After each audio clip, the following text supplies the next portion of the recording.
TV Maakye ema wakwaba saso ana wo join ye ewo ye 92.9 na me da wase so do video no ato ye 92.9 Maakye ema wakwaba eba Kessben 92.9 na feso ye Kessben TV so Kessben Maakye sunie midin ede amansan sonfo Kojo Preko Dankwah ena me ka cho se ene dey dafofo ewo wabrabom eno ntini wasora no paye wiye ya boya wo hu awie die sori waka na fa kokudru enante nenye gidi se eye den a erade ebeye amaw eno ntini u breakthrough ebeba so sorry na fa wo fidie no eto 92.9 ena feso ye Kessben TV on DSTV channel 364 and then on Go TV channel 121 midin ede amansan sonfo Kojo Preko Dankwah.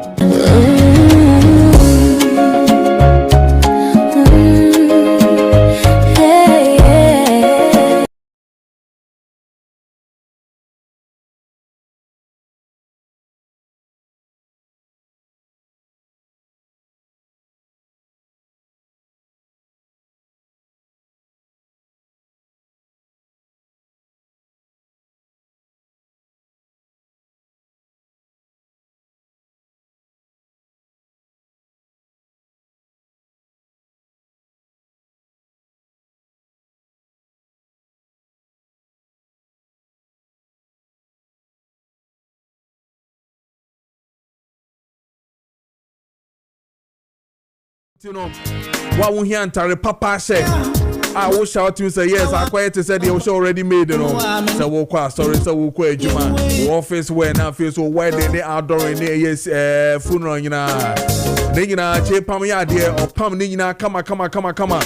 Ain't here and tell me now ne a che pamundi come on. A che pamantare pound here. A bonus of that form or pam the year pa. Say your political suit. I didn't pan out here. Styles in here, dear. Nina, Chepam Ebayama, Chepam some main country said, now no one get the phone pa, ain't no menstrual. Say, be a what teach Chepam was said, or Pama dear Quay ain't no, and down home will be able to say yes, and Tarina show no a year pa, no, that be the bonnet that form. My dear, and the council Chepam will friend or Beba baby will be a baby susu, the material and episode the man or Beginina. Open so na kasa so pam so be yama come no was saying deliver when na chepam eyama the office no where I wish market hono one and one friend no where 020-683-7738 020-683-7738 now when chepam ending come on yeah I don't find say Sasuna make control say yes echo sky more Circles come on some country say the promotion Ogusu and Kasa ain't here in town now the circles come on good in come on not to near mano and near my papa if you're American and face or your Europe Abba say ye more say ye biscuit say ye drink say ye a Nivea product ya bay they see our titting in your man so for and I feel you know you pay a organic olive oil papa Nina, you been able to cycle sky more Laura on our foul basket. Remote you say yes, more papa near. And we're here fan. And we are that Twin Towers building in one as a ground floor. Maybe a Kessben 92.9 FM a crowd one a Honoma circle traffic light Nasiwa. A 19 I made a friend a glass and quan yellow and blue no. A glass and quan cycle sky more. A honum necessary banana be didran over Tony Manade coffee into the wood tremus. I know what I say now. Force why late out there, you know, power. And I talk for Hannah Tony Man for coffee. Wifey casuals about talk and milk bra. Me patrol your circle sky more. Yes, so about to toothpaste in a bra and your circle sky more. Yes, I'm quite any biscuit in our song and your circle sky more. Brahanum number to Tony Mano, Nebeko Yamao. And near my barber twice, say baby, cool ye. And near my old toy, what to say yes. Oh, Tony Emma. And near my old toy, you say yes, except for a drink. A vino near my Nina 50 ton neto. Tony Manessa, not to Chessa, over any day.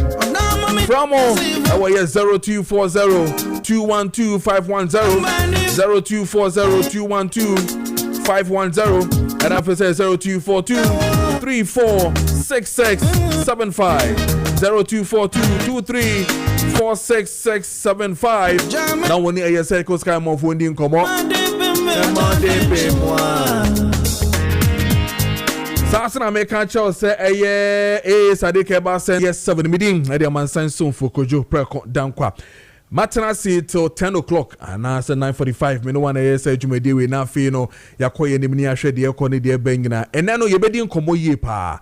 But we're going to head straight into discussions and issues that matters, especially the ordinary Ghanaian. And of course, one of the topmost issues has to do with the cocoa industry. So enchaye and also into no yebekum yebedomu suko they are shed the echo any their airbenina. Me sure sefiti late afternoon hoko nina na wote say cocoa penny ora Dr. Randy Abbey. Asan eyen krate bi da babe tudwa se de aye die amanfo aka enema enhyeda nkoyie emma eye cocoa board eno ntino ode eye salary cut abem salary cut no ode abem no ehun sunsuanso no ebekọ sen and indeed or say eye executive management omo take eye 20% pay cut and afei no eye senior staff take 10% salary cut reduction efi eye omo salary ni so. This is what Odebe Tuja. But then Ode Tuja no be yam sheme kakra because then I have to ask. Omo eye civil service, omo ye civil servants. Enti se oti eyo musika soa. They are not politicians. Enti uti o musika so no. And she saying to saying, how was it done? Nina, yebedi hun komo. I do not want to really believe say o masa pay cut we krano woni penfo edi hun komo. I don't want to also say be o yesterday we na structures na de say the two no why you na we fair wages commission for eno mama kenyina. How was this thing done? Is it something that we should be doing? Is it lawful in the first place for us to be doing this? Say yes say eye cocoa board e wan hu hie mu a mo na moto cocoa. That is your main thing. Moto cocoa no na maton na mo dia ma eye cocoa farmer no. Na se mo amo boka dia. Na se pay cut e bemu a mentiase. Ibedi na no so ho enkomo. And then again I'm going to give you what is really happening with the minority. So within this week we have heard and we know say eye minority edomani a kire eye sehwewi also. Omo say omo kwakoye demonstration ewo eye cocoa area honom. I am talking about the minority in parliament, the mighty minority. Almost call a session also. Akwa demonstration this week, and a Tuesday. And Tonkusi or China Thursday, dear. Minim say, sad demonstration we a bebaso.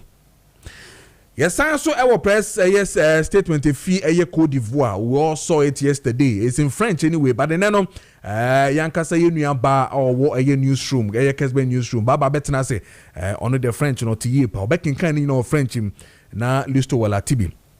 Your back in kind French him na oba so atibi. Na fe Omonchire someone to French and now someone to French. We'll read. I mean, there's something coming from La Côte d'Ivoire when it comes to cocoa, no, and me mention anti French ni into the Baba Bettenas and Wachiri Muyi na fe whether they are still maintaining their prices and now to say almost what does it mean to all of us? And indeed, since 2000 now, Aquacopi 587 or so now Aquacopi no. What does it mean to the ordinary cocoa farmer? Pair reasons are the NDC Emma. Matisse Ora, President John Dramani Mahama, Addis Ababa, has really also explained the side of this cocoa matter. Sebeboni na actual ne na fi ahwe de ko yesan ne nakok ebedi nkomo nakok betnas. Now, for Yedin Komora Francis Opoku, Amwaso Betanase, or no public affairs and international relations, Yabetanasina for Yedin Komona Cock dear, Yakacho say, Kessben marching, we have taken the trouble to really educate you every Tuesday when it comes to drugs, illegal drugs, koso. And you can be forced to be to me a boy, honey, dear. Yes, so ye kakra a bit to me a boy, a your mind gana no, ye then na cock for, ye beye, a mamma be beer to me a quay, but answer no, mamine a totina for Indian common for me ba, my betche name ye, na for ye din common list to well, nana.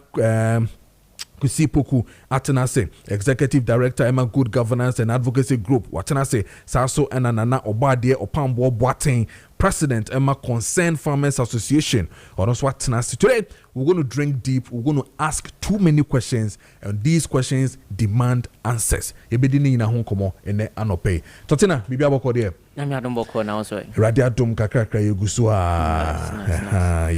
yeguso. Patotina for bia ho diagnostic industry for bia ho. I'm not mobia ho. Nice.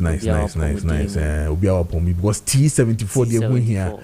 Masuma mina T74 there. O masu no bia hu T74. Totina 74. Drosron kokra. Nice one. And then oh my. Yeah, into and there cassava hats no. Senior winning no this year preventive education. Okay. So and my was here my boy home by free area ahoro no.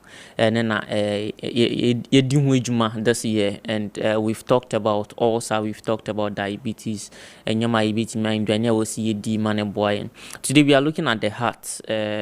Adia ibiti me aye ama akoma no awo apomudimo.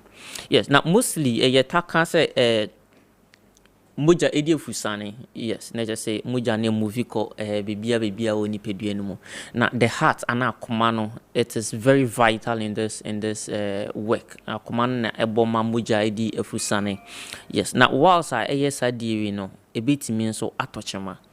Ebitimi atochema na enduane bi wo ho ndro bi wo ho ayebitimi afa amanabo akoma ne ho ban we nya se akoma na atochema enya se wanya bibia na ye kai se wakoma na kese no ho asem na meka debi but we ya ade a obitimi aye emra wokọ we wejuma up and down no enya ma obitimi aye amanabo akoma no nti talking about enduane a ebitimi edi no me fiase with banana and plantain. Banana and plantain.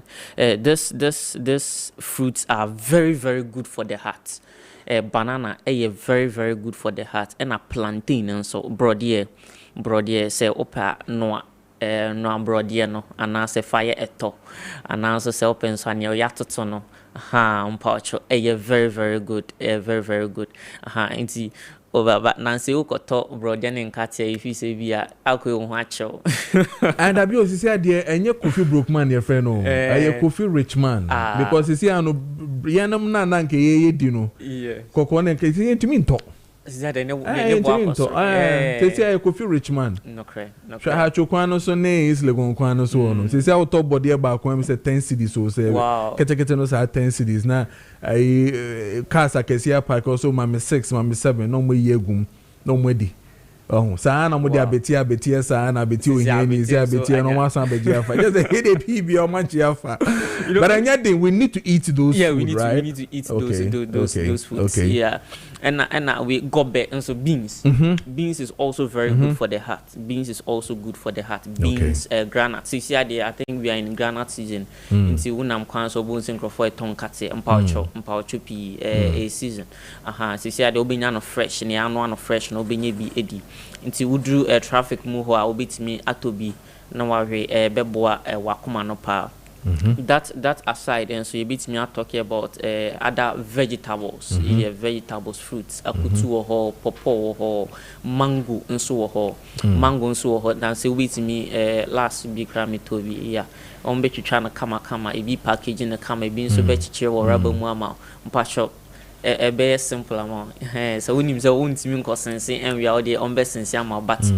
Either way, no make sure say with the san Indian be. Okay. Yes, and our cereals and so pe bread no we need bread one can make for wheat bread amount. Okay. Yes, make for wheat bread amount. But it's sad knowing say it beats me to butter bread. Almost butter bread and after almost and the margarine and their film come. Yeah, on spread and a come too much of that no butter. Fat we margarine this fat we no affect ya command pa affect ya command pa and so we di bread ope so we di butter bread means we need means so kind say in the bread and in the bread obi mpacho di but bread no cry was say we di kakra maybe some few slice once a week and cry and so me says he said there away but mpacho but enkoto butter bread and some margarine and femu mpacho Enumdeno with the wadarma with the mesropi. Yes, and to butter bread and some for margarine enfra.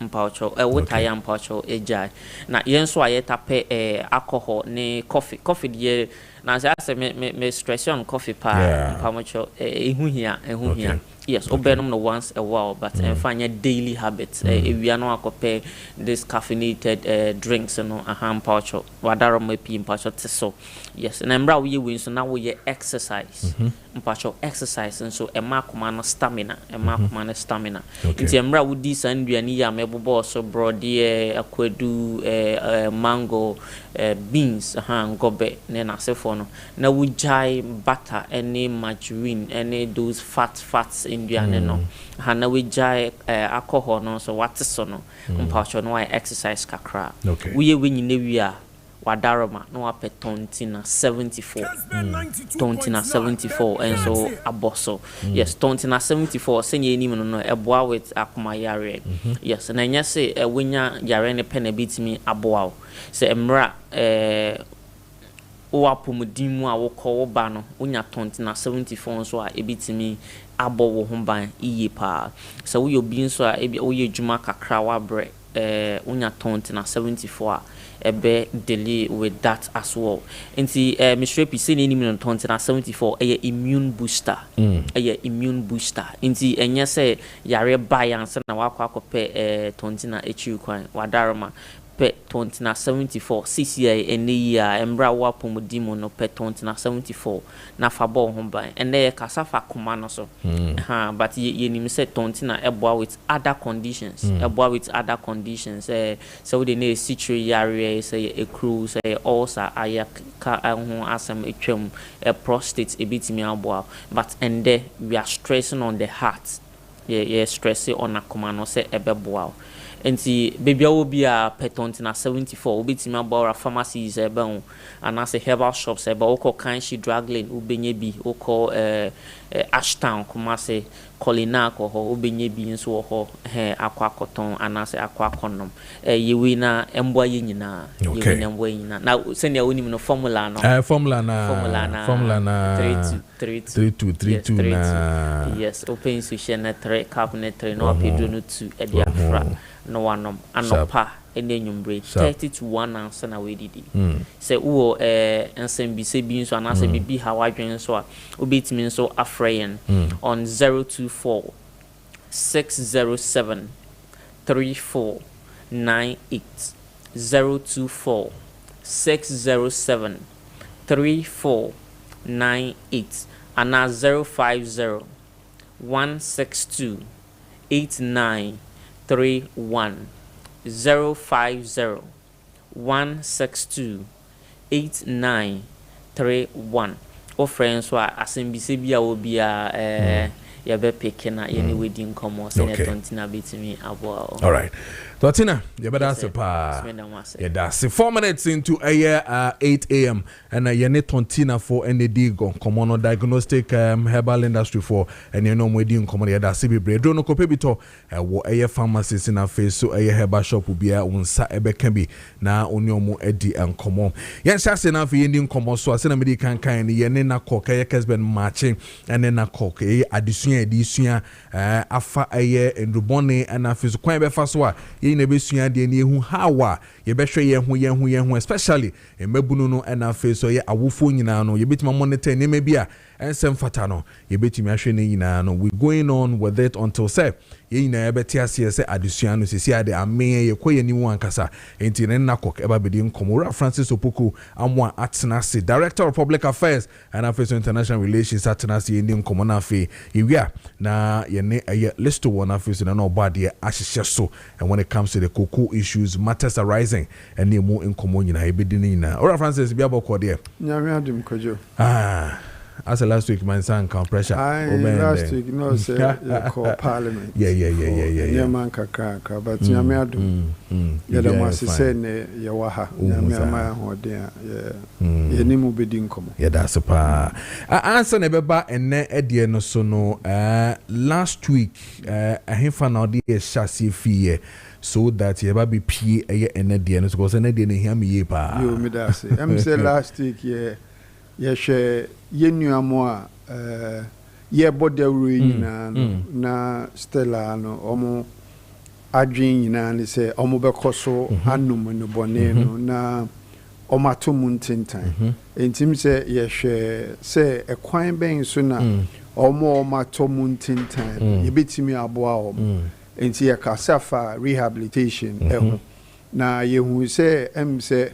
ɔsɛ ɔman no ɛbɔ ne homɔden na yɛtumi nya rehabilitations bebree sɛ bɛyɛ a ɛbɛtumi aboa yɛnnuamo ɔmo te saa na yɛsan ka so sɛ rehabilitation centers na ebi wɔ hɔ na deɛ teɛ ne sɛ ne nyinaa akɔyɛ te sɛ private mpo no yɛbɔ sɛ aban ɛwɔ bi anaasɛ ɔman ne wɔ bi wokɔ mfimfini mantam mu a yɛka sɛ ankafo ɛwɔ hɔ a ɔmo hwɛ ɔmo a ɔmo wɔ adwen mu yareɛ kakra ɛnyɛ sɛ ɛyɛ for narcotics related issues nko a nneɛma a aka ɛkeka ho a ɔmo ɛhwɛ wɔ hɔ oba nkran so ha yɛwɔ pantan ɛwɔ hɔ a ɔmo nso so ɛbɔ mmɔden na ɔmo hwɛ yɛnnuamo a ɛte saa wokɔ Accra psychiatric hospital a ɛno so ɔmo wɔ baabi saa Kolebu addictive unit nso so ɔmo wɔ baabi a ɔmo ɛhwɛ nkɔfoɔ na ne yɛkae ne sɛ Narcotics Control Commission ɛne saa nkɔfoɔ nyinaa no ɛyɛ adwuma san sɛ yɛma ɔmo nteteɛ na yɛhwɛ nso sɛ yɛn nkrɔfoɔ a ɔmo wɔ nimdeɛ a yɛn yɛatete ɔmo a yɛ counselors a yɛn wɔ no na ɔtwe biara no ɔmo kɔ saa rehabilitation centers yi kɔhwɛ sɛneɛ ɔmo hɔ no ɔmo asetena mu teɛ even though ɛyɛ private facility no yɛne ɔmo ɛyɛ adwuma na ɔtwe biara sɛ bɛyɛ a yɛbɛhwɛ sɛ yɛma ɔmo nteteɛ na kwan a ɔsɛ ɔmo de yɛnnuamo a ɔmo te saa no ɛfa so no na ɔmo afa so nti yɛka wie sɛ ɔmo a ɔmo anom enubɔne na ɔmo ato mu ntentan no ma yɛnhu ɔmo sɛ ɔmo yɛ obroni bɛka sɛ ɔmo yɛ criminals na emum no yɛmmra ne sɛ yɛnhwɛ ɔmo sɛ ɔmo yɛ nkɔfoɔ a ɔmo so yare ɛyɛ public health issue enti sɛ if saa na ɛteɛ deɛ a na kwan bɛɛ so ne yɛbɛtumi afa a yɛbɛtumi aboa ɔmo na ɔmo nso so aba na ɔmo abɛka yɛn ho na yɛtumi abom na yɛakyekyere yɛn man no na yɛde aduru baabi a ɛwɔ sɛ yɛduru. Reverend Francis, one of the things that your boss will be me per se ɔmo hwɛ no mu tie so no ɛte aseɛ has to do with a cost na sɛbi yɛkɔ rehab na yɛtua no because it's one of the things na yɛ dictating who say a preventive bebree na sɛ ɔmo de ɛyɛ ɔmo nuanom ɛbɛkɔ because ɛne ne mɛkɔ na metu esika we de ne yɛnkyekere ne nto fie ɛne de bia no ɔbɔ chain mu no ɔte fie saa. How is NACOC helping to reduce some of these costs? Ebe any saying? Yeah, Kojo Medasi. Say adeɛ baako titiri pa esi kwan. Say last week you can say cost no. And yes, I can say sometimes the stigmatization. Say you didn't say church. We want to do bonnet. Why say ha? You didn't say yet nitni and so on. For so you dear hard. But say.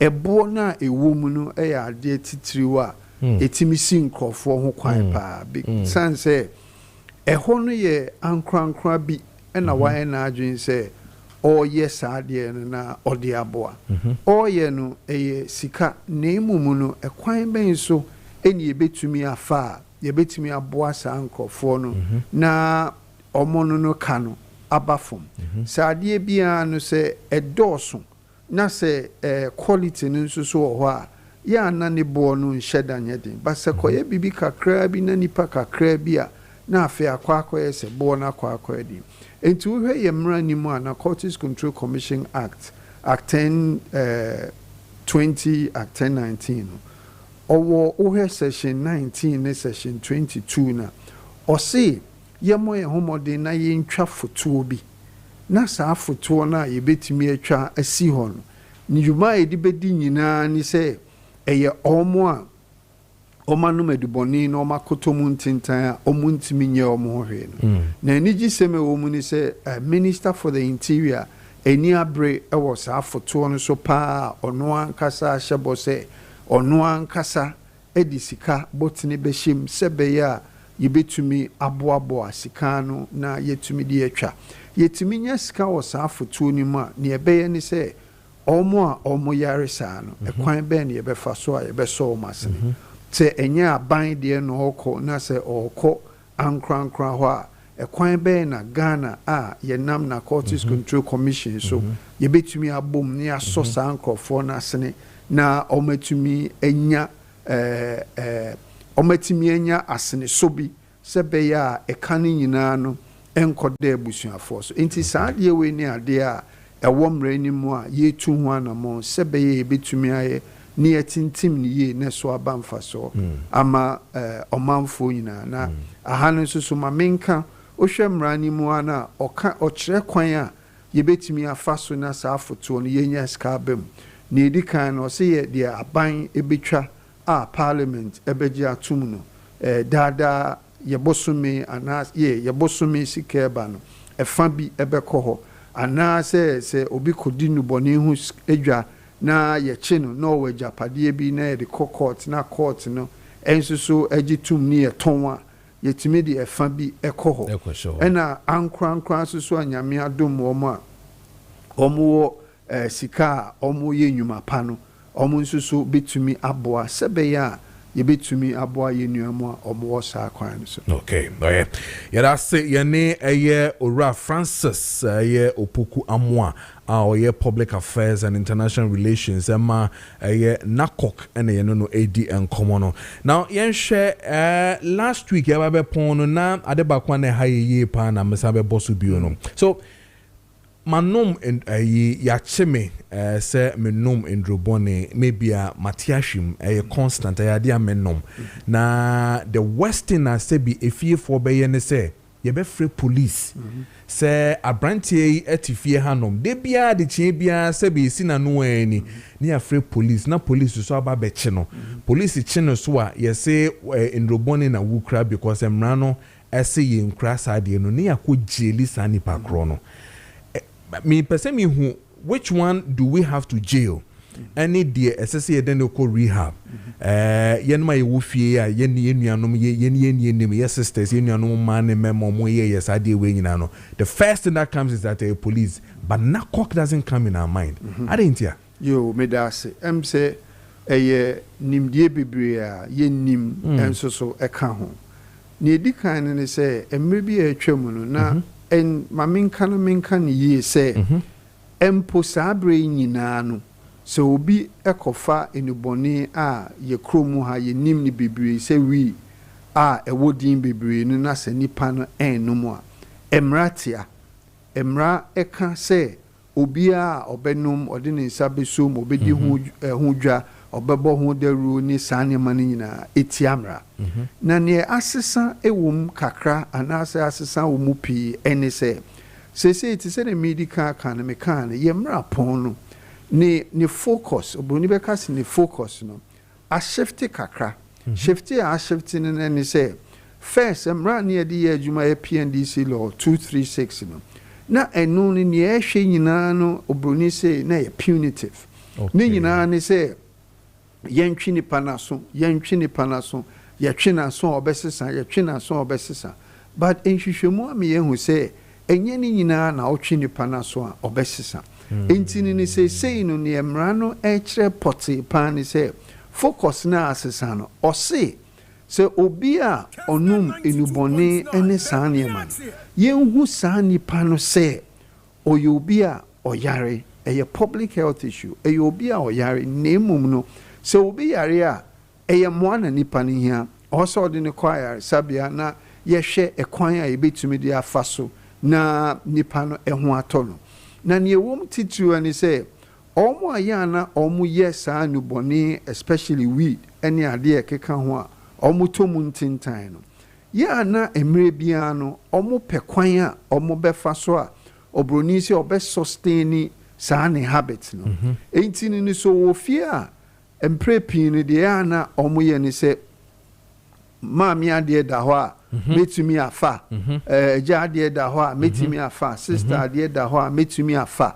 na makwa akoton na metumi a sustain ni sa me habit na na enti emra omo yesa de ni na se o yesa na se o yesa na no aba be ye asudie ama abusua no san se on se how o fan crofo niema tambia ye bodin na kwasi enti no omo no feel say ene ye mfa police for no mo mefa kwasi nkone ye hontoi enti ni mre bia no eno ohawa kwasi de ma abusuafo ne atete abusuafo femu no eni nti na ye omo so ye befa kwasi ko ne ye de ne ko hye afiase a ye ho betoye na no kwasemu a ewom ensuso ni se ye mra ni mu na no emra na hyehye se ye wo omo a omo num enubone na omato mu ntintan omo hiamoa eni ye wo omo a omo di hu dwa eni omo a omo bo hu deru eni omo a sebe omo chiche distribution emra no se ni o di hu dwa a ye trafficking so wonsa so ni mu na ochina sa nipa no unhu ni mobo san se ono ena ma kwasi esei entini na emrani ni bedi na emrano ensa so ni mu na emrani china edina kwa efiase but emrani susu ka se kwasi susu anum na watomu ntintan na se onsa so kwasi mu a ni edi kan pa ewo mu ni se onya wadwin se mami ntumiri ka se mi frɛ police ni na me de kwasi akwa efiase debi se mpo se ye kwasi na se ye de kwasi ekogina asem di bia ye mra pon ni se o hwe section 45 na o se o ajaji ni a otidwamu no ye de kwasi aba se ne kwasi ato ade ni mu ntintan o hwe kwasi a kwasi eni ye ni bibia na kire se kwasi yo obi a oye user enti se kwasi ye user dia emra ni se ajaji ni mentumiri ka se odi kwasi kwa afiase sansa odi kwasi kwa afiase a emoa no na imumu no yenhwemu ne yenhu se ampampa kwasi ye obi a wanomatum ekwan be na obetumi afa kwan obetumi afa so ne se there is a medical board a omunu no betumi ahwe se o ampa kwasi ye hwe kwasi ni tibia mu ni na adwen mu ni ne kasa no ye ni niema kwasi ye obi a eye nrono a wanom no ena ama na esa enti eba ni sana ni ajaji ni be se me de obekọ se me de okọ afiase no menye ni sa na emum no I will recommend say yemfa wonko your friend is a rehabilitation center na ye de okọ rehabilitation center wakonya ntete se be ya kwasi betumi asan ba na wabekan ho na watumi abebo oman no na oman na koso na emum no ne ehia osi ye ni bibriti se ne ye kan ye no eni se rehabilitation centers no edoso na se wo ho bibri a abre bia no akwasi eni omo tete saa no o ka se onko a kwasi ekwa na okọ ye friend is ne ye friend is aban dia ebia entete papa be wo ho a ebo no ensuso be wo fom na maminka na mi sisu dia se Judge Nino ekase o se kwasi okọ na okọ santete bia na enye se wakani saa no wajani saa oka wo se abusuafo eni nakokfo ye hwe se ampampa kwasi ekọ rehab ampampa kwasi ntete bia o se kwasi nya no kwasi enya kwasi hu beto no na kwasi atumi aba na waba bebo oman no entini no nipa ye chi wo mu animu a eye omo a sebi omu di hu dwa ena mrani kra susu si obi a onum no ne first pana na meka se PNDC law 236 a na no ne more punitive ena ye chiwa na ye do akogin asem dibia emfie num ne ye de ukọ so ye use so ye trafficker ne ye de ukọ ba we imponu se ye chiw ne ye hwem ne ye hu se enye se ebia user na wo ye na ufa na emum no uye occasional obi a ufa emrani se ni edi kan no enye se judge ni no e de wo kwa afiase debi o se ehwe se fine e wo mu a na ya fine wa ni ahwe se ye se o sa kokọ ene ebo tu asaska we utu awi a kofie menko ye boni ni biem na emum no se ukọ na ukoye biem na emrache wa emraba na emrani ni wadi na efiasa na ede woko enti sakraya emrano foforo no aye no sanse kane no na yensa so mu a woko oho basese no akwenya kakra wo ho a na edikan no se wo ye user fine na wo ho na etosomi no susu no rehabilitation recommendation wo ho a judge ni no betumi aka na wako na ni etwa to no ye omo a omudi ho dwuma omudi ho dwa omo omo sales and distribution eno ni de se ensa so mu ye nhwehwemu ni etetew ni ensa so mu ni echew de a emra no ukugina no a charge ye de ball no enye se obi a onum na emum no eye obi a odi ho dwa eno no ye de ukọ efiase emfiedu but I say na emu say eba be wie no so it means that clearly na kokabe take a certain position bi a eni se ye bohu se ye ni omo be fa eye sa anyonkofa no bibie ni ankantem wan kese se ye ba mo hopo sanity kwadu em se na edwumadie a ye di time bi a ye damase edwumadie kese a ebeboa ye manfo eni o manfo entity a dani nyina na ye na say ye communities mu ni eni o mu kodi nkomo ni e mo santity no na emum no ehu hia pa say ekoba nuboni ho nsem ni ade a owo bibia kire wadwen a na Cortis Control Commission ena edikan a also okọ na Cortis Control Commission ti say na ye sha ase pa na ye kan ye no ye nye akakaifo ye oman adwumaku a esi ho a ye bo manfo ho ban etini no se obi na se wano madubone no na watomu ntintan a ofren a ekwan wo ho a ebetumi aboa se o ansembusa bia na se bibia etwe wadwen bia na ekwan da ho se obeba in office am say ye sha ase no so ye kan se nyame adom ye wo 16 regions na and a district office so a ye bie enso so ewo ho enti no ye sha o manfo nkwan se ekoba enubone eho asem a so unim obi a oton ni titiwa uyi asutri a ye betu ho anamo unim obi a onomo a esei na o ma yete a ye betu ho anamo ne atumi aboa sebe ya omanfo health and safety ye betumi abo ho ban na ye mrante ni titu no ye betumi anya ahoden a ye betumi de asom ye man ni asom ye man ye all right Francis so obi hiamo na opeso di nkomo no de se mu di we ese mu kramo numbers kra de we your phone so ne dan nyina obi be kan speed call speed dial ne ye dial ya kasa sisi ana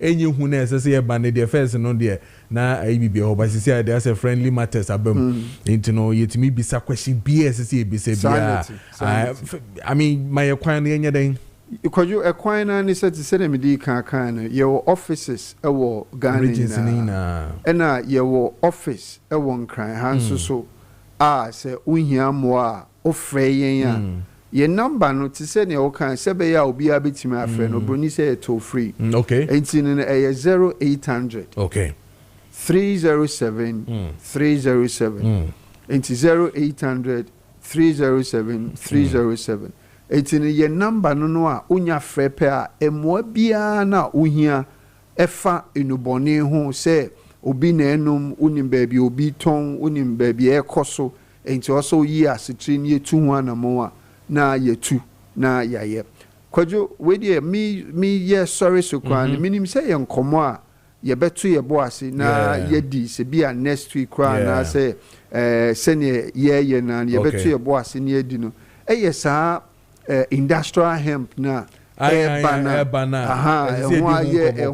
gidigidi no enche bia minister for the interior obepa hontuma na afei no entiase kese abem na yehu se ye kase sa industrial hemp na ye kana em said the last time ye boso enye ne yenum na enya ensunsanso ewo yadwen so a obroni se eye recreational no debi nemum no we ne industrial one ahoden ewom no eye 0.3% a che say ye kitikiti nemum no ne de ye eye for industrial purposes and medicinal industrial no any say ye betumi anya fiber fiber yade a yɛde yɛ nneɛma bebree ɛna medicinal no so no yɛbɛtumi anya nnuro ɛne for research yɛbɛtumi anya nnuro ɛwɔ mu a yɛbɛtumi asa yare bebree enti yɛkɔ yɛ anim no te sɛ ne meka no minister bɛba bɛda no di onya da no di wie a subsequently no yɛbɛka ho asɛm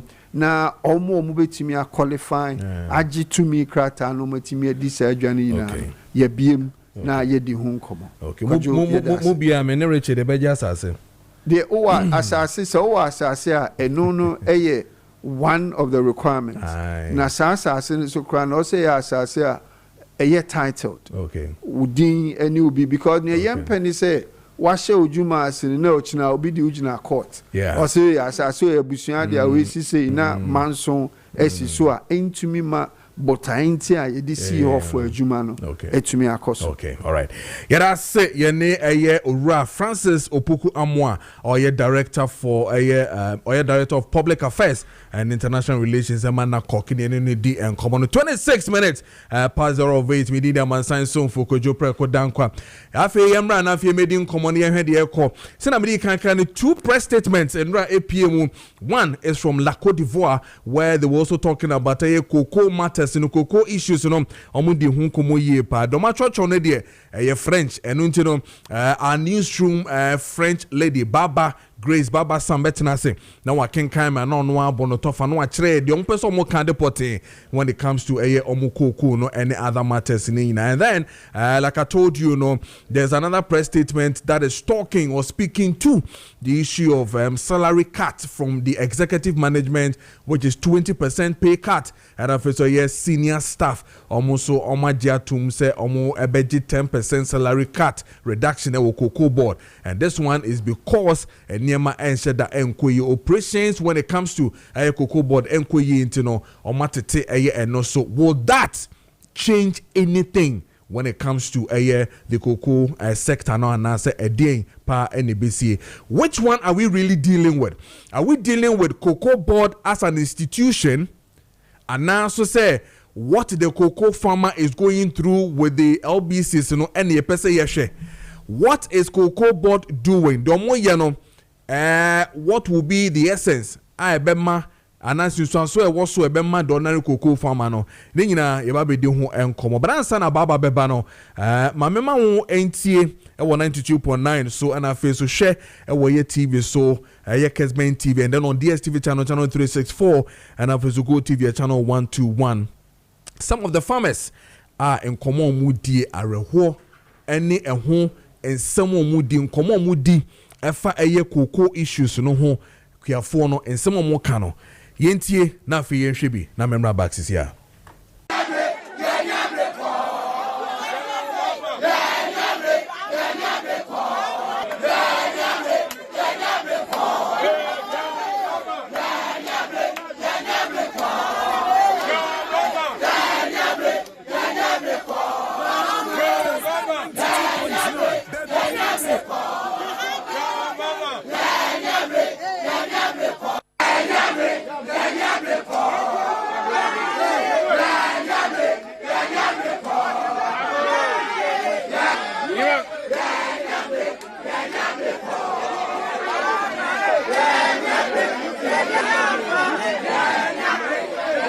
if say oman die enim say cocoa eni kura oman ye if it tinyina enim say cocoa die eni kura oman ye nsi ye tena wonu ye hwe han ne ase sa asem wo se no e ba beto no mo ne agitumu a eni oman no ne chese collapse a no sisi ya ndimo pa kire say cocoa eso mfaso a yenya no eni nkokoma cocoa eni nkokoma de hin pa ne mfaso so yeti omemu e collapse kuadwuma kura ne akofa nkokoma abechiche ne nkokoma no duduro sai na omo bakura na yebetimi anya so mfaso wo fie ria bia hwe yire ne ma na mo ye we nyina so meti se obia kase yeti we akatua so yeti we akatua so rambia bi na ya rambia di no a ono mo ye sa de no na akatua yeti so sai cocoa board ho nipa na oti osi o so oji more than 1 billion ni nyina ya ti ya analysis ni nyina ma ye hu no TV so didi wo ye ne de udi o man na bro na me o man fo no e wo man mu menti o mase papa ade na mo tena wo no mo ahwe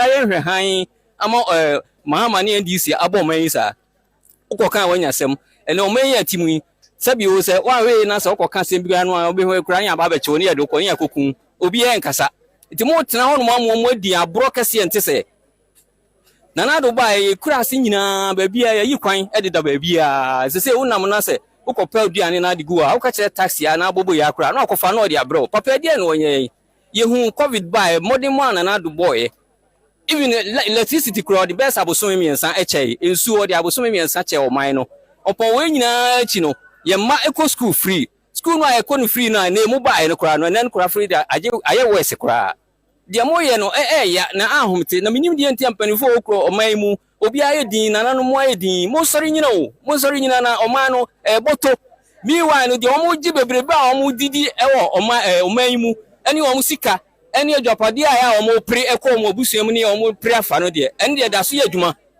ena obi en ka hwe kai se o mo akoto begumu obi a mo se o man na boka last year utokoko utua obi eka ada na this year ye se eka ho na na do ne boka ne to ho na do ne boka nto aya na beginning na wo ba ya mo ba be mo be manto platform aya na mo amama ne na chese onhwe mo bi na mo pese mu die na mo fa miss bia chekire kuafo nsa guachi na mo afa en adwapade no e de aye de mo de ye bida nanso abosom miensa atwam yi ama yehunu se enokure se kuayo titiru koko ene kura Ghana nyaye nyina enim ne se ye tun krade akwa akoma John Mahama omampani se Randy Abi wadna be CEO e okoko board no abusuafo se ontimi nyadwa onyini mfiri ho ye de yanim se Randy Abi de e passport ball bo e de a emu na nkoye ade na se obabere kokko so de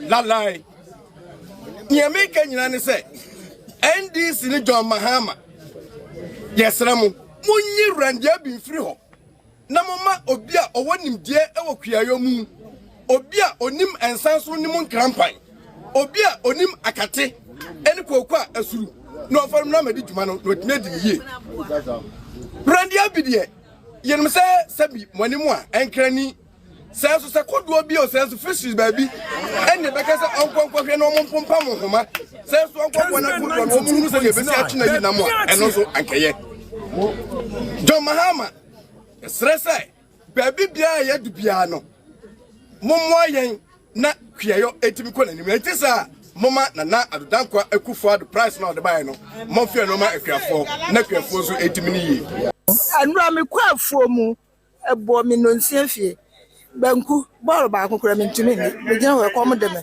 ampanimfo se wanya bibia mo ase a yenya mo no kro no adia Mahama ya minti bi mpanin sam da mimi hu se busi a wo kro enya akola wo mo ka kasa da kire ye na ye nkwala so ye di ye maame no ne ye papa no machi ama ena politics aye ama mo ena mu di so mfaso ya mere wade osu na yesu enti Mahama ye di nyame di pa chew be de nka matwa wo na so me pesa me nana no baba abaye enti me yasra no me sada me sayem wonya bibi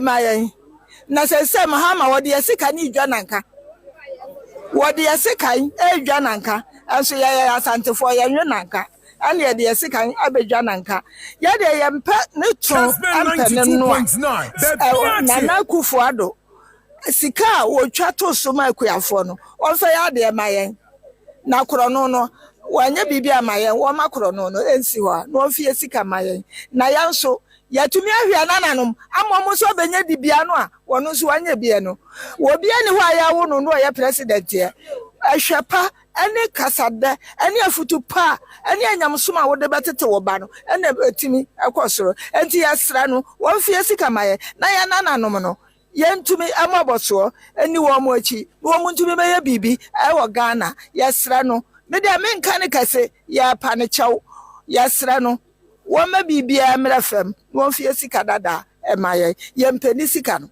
won de nanado de no e de ehia yan ya pa ne chew wo mfem ayen yo eni Mahama emra na president kufo etiso no osi koko ska wode mai 31 million no osi isokra ko be pejam be 70 million ama sebiu amanfo to aba mahama be wi ase e ba ne se osa beti na nado de o de ma 31 million no ne oni kokko de mani fra de be wi ase abrochi me kosoro na ba fom president dudu ombedi nyina sa na omode fra konwa no e kosoro na ba fom ezo obienu a wote so na aba ne kokko sebio akosoro na ba fom a na aba ya na nado de adaro de ma Robert so etimisra aba ne se de na nado de ma ye no onfa mayen onfa na nado de ne mayen na ni de na onyi firi so no ne de na onyi firi so yengu se na nado kokko plus wa mo amabo Ghana fo maji yomienche na maji no miti kokko a echemu miensa mi de mi asasi wa de ba ko wan ka bia 5 million na mate akobo entwamu wo mo edo ho kokko no so izen fa pa afro no wasesa ni nyina fi mi de menya no emu ene dro ba ko ye so 1.5 and grandpai Kessben 92.9 1.5 ye ko guso oji mi 2 million so oba besia masafa for ma twunsuo eti esedom ha ma se no so wo ma me hwe mu school ade odi aye ne die ye pale chew ye ko twa pieto ni enye ntwa ye dro so nkam ya se mu nya ne se ye on pencho ofi akwaje na do de ma ye no onyi je ni fi so ngi na do de no onyi je fi so ye fa na do de no e pale chew be bi oba choi oni eni no sa oni eni sa oni mi ha we so ye kwan ye twa ekota no kurom no kwansi nkun se wanya wo boya onam fom na apen na de kwaro so no wala banya wo boya ne wo han ana wo di na akọ watua ne ka so oba besia mi amaje yo mi enche ko mi amete mi tem tele meti ko se mi amti kokko no mi mfa paafo ase chen se adwuma no eso chen yen hwe ma ba sa me digina ho na wo do mahama se wo ma mi bi ne me mi to manya 65 nyam gyanwe so ma mi bi de me na se wonua ba bi nimia kama ye omobo efia ye mpa ha bia Ghana fo ma ya bro chow do ma ha me mi enkwatwe ye tuo enkwatwe de da ye peku for the price onyi de mfi so ase ni be dia no ye ase bia NDC for adadafo John Mama ene ne nkrofo o me adadafo me yo hin na mtina America sai ma ye kokofo me konfia duenu me pese me ma John Mama ne nkofo nti asese e kwan am de kuafo faso nye sa kwan na so me de faso de na do abeya man no se o muntimi entoa so a o man si ho efise e brand na do man 31 million na koko no na 13 million on na do no na betu ndi ko 13 million na 4.5 So 38 minutes into 8 a.m. So these are some of the farmers, cocoa farmers, no, omo how omo ede etudwa no. Na asem no akwai bibie wo ho oka na akwai se wanhwe ni year na okwakoye bibie ni se wo ye. But clearly utie comment ni na cocoa farmers no eka dia na omo do munya na omo dademu na omo pomo 3000 na omo se omo hia. But obiso ebeka se na ohwe nipa na so otua 3000 ne maw na all catcher say for over 32 years in here ya me aban akọ MPP aba mesoma ba 32 solid years ye use syndicated loan wo krom hana abobesen da kosi awawasa ma ye gisika no kra so yentumi entua sisia no esese obroni beka will bite the bullet na yebesisa ni mu kakra obi so entias ye say okay se sadia enkan na wojo wo 3000 no na eye se bi kokoo na wode kono na ebo na ne ye towo eye amono ni dwaso no na ewanim yie pa sisi ame no ka say ate fi 7 ababedu 4000 enti still an ye mfa usika maw anaso se die ya ono aso say mobile no na ye hihye niema enema na ne ye hihye no de na etienie yehu se kodi wafo de no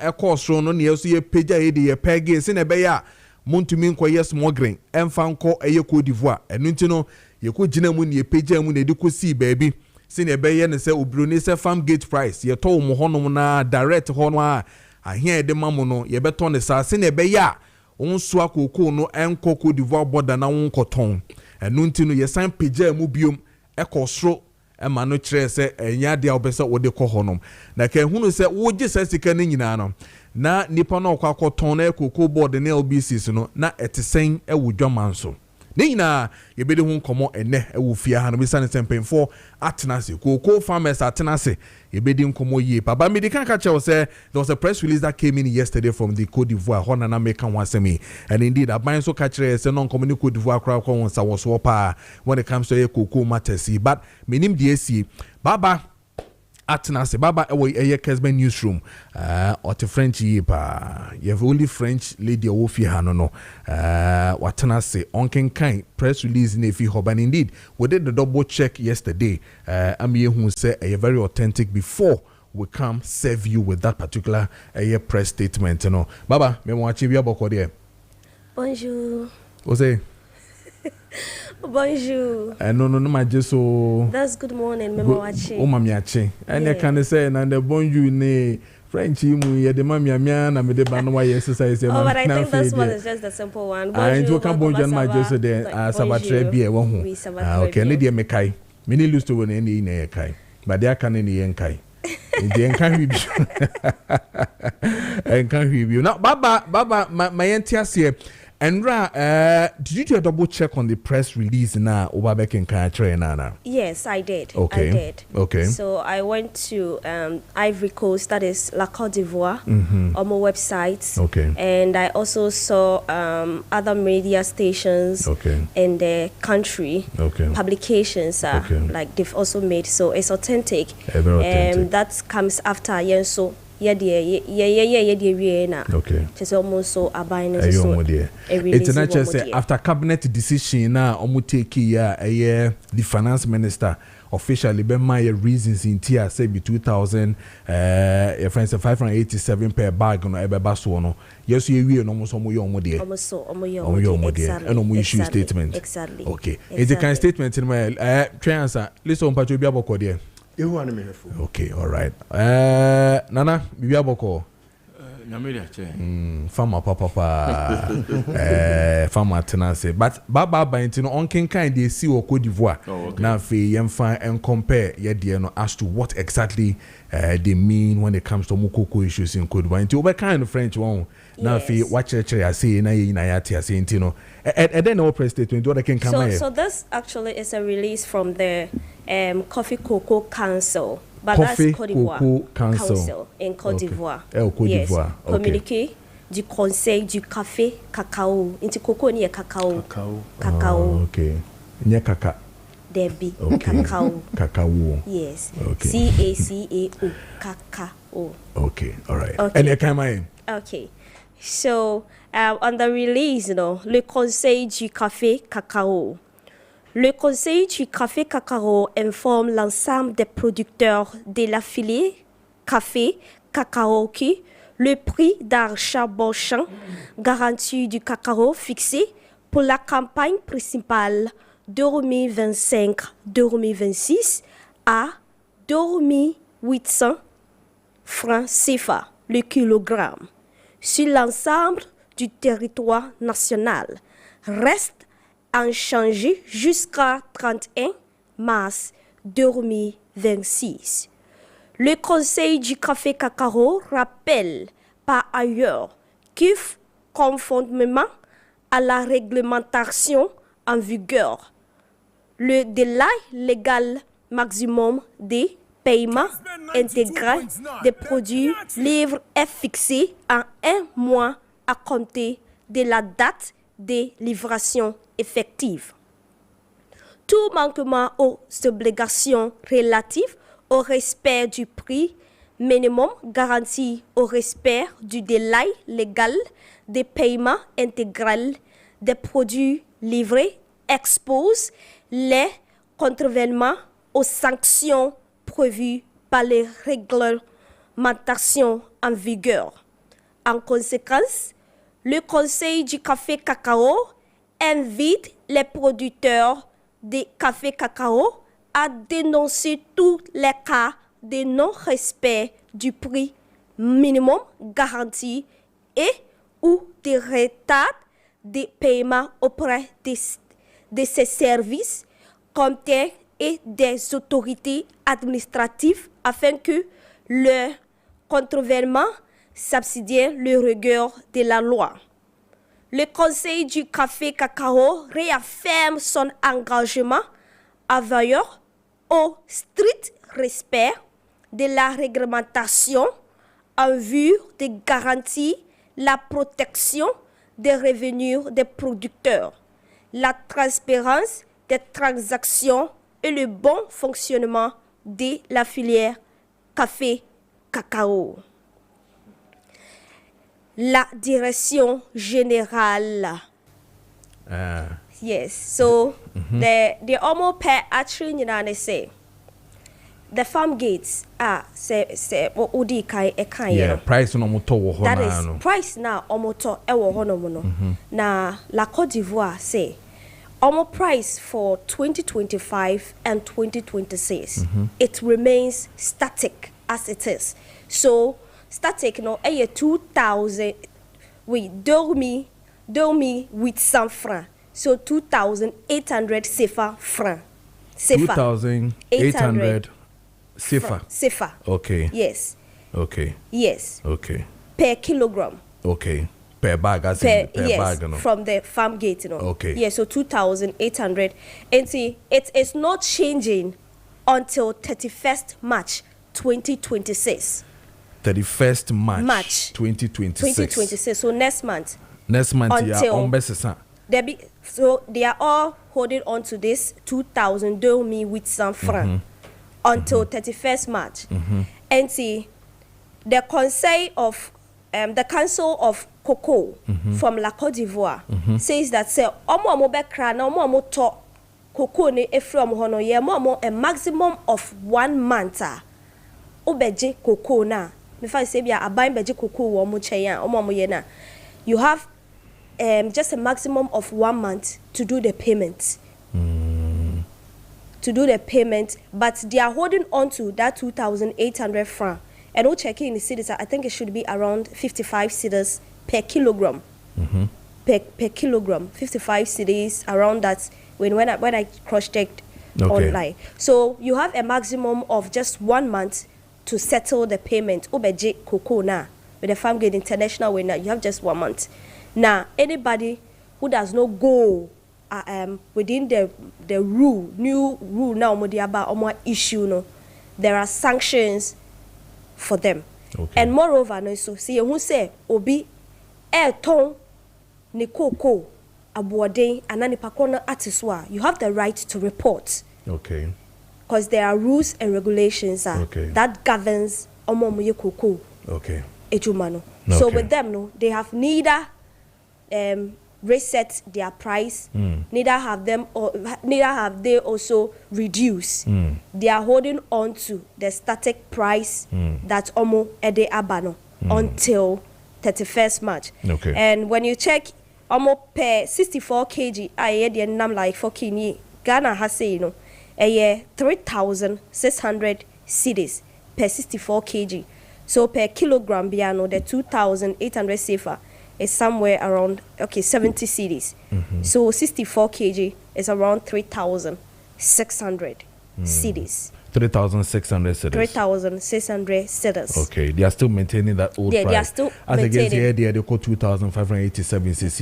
Yes. They are still maintaining. They are the still same maintaining price. until 31st March. Until so we have 31st just March. this month. Okay. But before you go, did the press statement state say your best son no you the back for money at the cost row. They didn't indicate they didn't indicate. So we have from now to 31st March, to see whether they will do something about it. Yes. Okay. Yes. Okay. So Omodiane said we should hold on to. Okay. Everybody must comply with the directive of 2025 to 2026. So price. just a month. Just a month. So we have just 1 month to see. Maybe almost him say by that time no Ghana. Yeah, be because we want to work hand in hand. Yes, so they are giving more space to it. Baba, you better ask I don't know kind of saying. Merci beaucoup. Merci beaucoup. Merci beaucoup. Yeah, that's a pa. Baba Grace Baba Sam and and clearly why are there? I mean she's good when it comes to French. Wakin kind as to what really it is when it comes to Koko, when it comes to Cote d'Ivoire. So clearly they are saying so more and maintaining almost 3,600 almost keep and per the bag until 31st March and will be determined whether ebe cost and as ebe from and as still they're going to maintain it. That has to do with the average cost. But be so I can say maintaining the same price as against the currency rate nankasa also the value that you're also getting out of it and also encomono but really so me robe chassis na fe maba yenua bema na na obade so this issue of cocoa and currently what you even heard from Cote d'Ivoire and all that 10 minutes wodia maminti won yo my main fa kunya we so ntie for ni ahwefo na memo abaso ne adwumaso a oye that's it na se afi mema yes no correct mo afisha pa afi committee mapamfo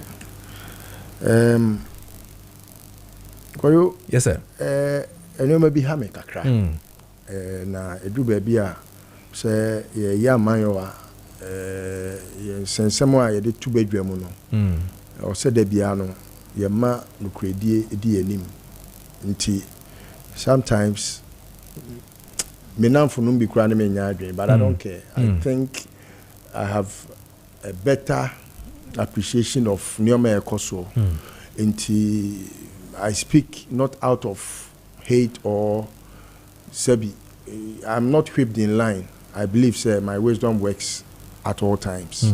Unless maybe if I'm not very versed in an area, then I will take my time to assimilate. Cocoa Sensem na a very, very easy an assignment for Obia or person or man who created in him to understand. Okay. Abai way Sebi Obano. Na abai dada no edi bone ane eyi dwiri mu a enka me no kase no eni kwan se nka Ghana fo nya ho asem bia ka sa abai krampo ebia wati koko boso nenso esan se nipa binom a omo wa abai we mu a Sebi nyame ye omadom ma omunya appointment omo amwa ntutu ne oma ye nti enene Sebi nipa onu di dwiri mu no wanya ano kasa because akoye te se waye boni anke yache no because yachi binom yedi binom asem afei ena aban asi ginaya sa nipa omudi dwirim e wa aban dada ne apen so no ye ko hwehwe omu nsem mumpo na kampese ho ntansa bona yache no anunti na behu se miracle aboaje num ne ti se video ya uyi ya sana na hime kasai omotimi anya tumi bia aye nyina so se omobetimi akobadwam e de omano atu koko nsensemu enye sa senya ban way the failure to attend to the mesa ekoso in the pastor ka ban way ni hu nimfom enu nso nti na ban way e wo se ekekere de so ano because sebi preduasa ya nkase brabeye bebuman wabra boni akoso dada no on solve sa problem no enu titiru nti na ya mu bi sebi nya ndisi ni ba me border Roma ora mahama so omra ban mu because the mess was too much. The mess ya omuja ho no it was too much and unbearable, highly intolerable. Say aban si makoji sika e dey ba bebo koko hu bra sika ends up in private pockets. I'll give you a case in point. 92.9. A very typical case. Enu ntimisi enyi randia bedi me bakano public and I'm not mincing any word because yeri jawa ne dey aso ye appointed randia ba koko board no me criticize the appointment no because I knew say the mess now MPP eja ho no the NDC government needs a quality hand of experience to solve that mess. And Randy Abe is an amateurish. Onye obia onim cocoa. In fact, I'm quoted to have said, say, onim the difference between cocoa and pawpaw. Bofre any cocoa, onim difference. Ebi ade ne ko we wetimi aso bofre mu so cocoa mu. Ebi ane fonyi na we hu. And so I criticized Omampeni Mahama say, Randy Abe cocoa board no, because the mess that the MPP created in cocoa board no, Randy can't solve it. And true to my words, he can't. It's not as if he will try. He can't. Cocoa is a technical area. Now, me reason, you know, Bakuni. Kese waba office. Now waba ya no, kwa ufuedi dream. Ya fradi ye bi cocoa rehabilitation project. Cocoa board, edisi na niso, say, ye wo enfuo bi a enua no cocoa nua no anyini wo mu a ye friend Maribon farms. Ena ye wo cocoa fu a eno so ye frade bi akate atiesi so ya akate no ye ni anu aduro eno nti no swollen shoe disease no etisi so say kim. The only way to get rid of it is to cut all the trees down and replant. Enti obekaya from Kofor time ye chebigu ni e duabi ni all these things helped. Emma ye benya a very higher cocoa your friend is saying annual yield. Enti oba hona no ana ye wo position na ye bode ro no farmers bi ba me nchen be ni me di nkomo say ye betwa omunfu agu ebi wa aguna inkum abuna areas sahwi akire ya eastern region akire ya jase kan ho ye twa omu cocoa na to agu under the guise of abane say what the contractor ma contractors be say omu ntwangu na omu nia cocoa from ma omo na between time no e was say ye ma omu sika kakra sika ni bi akọ ebi amba by cocoa nua ne ye twa ni nyina to agu abanda da no wanua odua bi na cocoa a omutwagu ye no na ensusuye mu no sika a omukọ gi free African Development Bank is $600 million. $600 million no omusi omudi mu $350 million ena eba be ye cocoa no a omoye rehabilitation no sika no omusi ansompo eto omusa ba aban ho through Parliament of Ghana beji 700 million Ghana cedis. Now they were supposed to rehabilitate 156,000 hectares of cocoa farms. Omukocha 40,000 hectares of cocoa farms guye. Omu na SCS omedua me mabo akire mehu se pina omanua. Enti minisa nkofoi ye hyaase opposition ye dede no. Ena John Mahama rene ye ena esi cross na mse wonim. The best way to solve the problem, they say, let's get involved. And you know, the best way to get involved in this one, they say almost some of the contractor. Yanko can't Randy Abena, I appointing so a cocoa board CEO, and they say, Randy, Abai for Fraba, new king, new law. Contract na abanda dane de ma and Kofona. Omucha cocoa nigu, but Omendriano. My sa contract ni bia.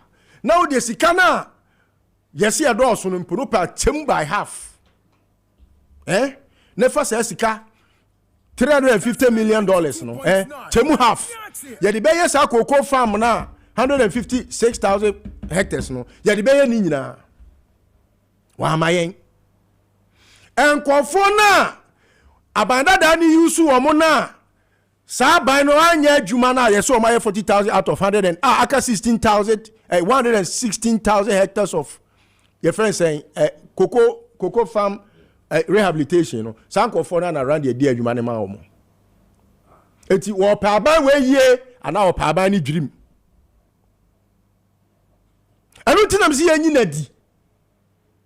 This is the first time I made two menum to clean.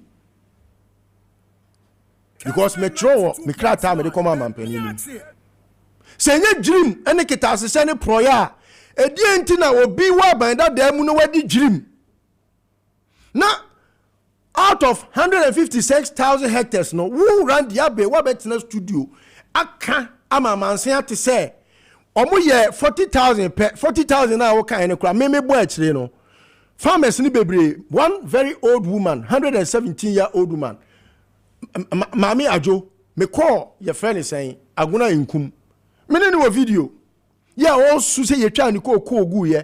About unim cocoa farmer ye chegu ye. About 9 acres.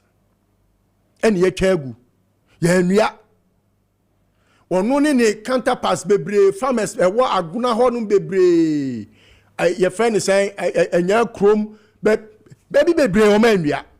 Uko sehwia at contomra yo so o ma nua ni nyina o ma chegu o ma nua.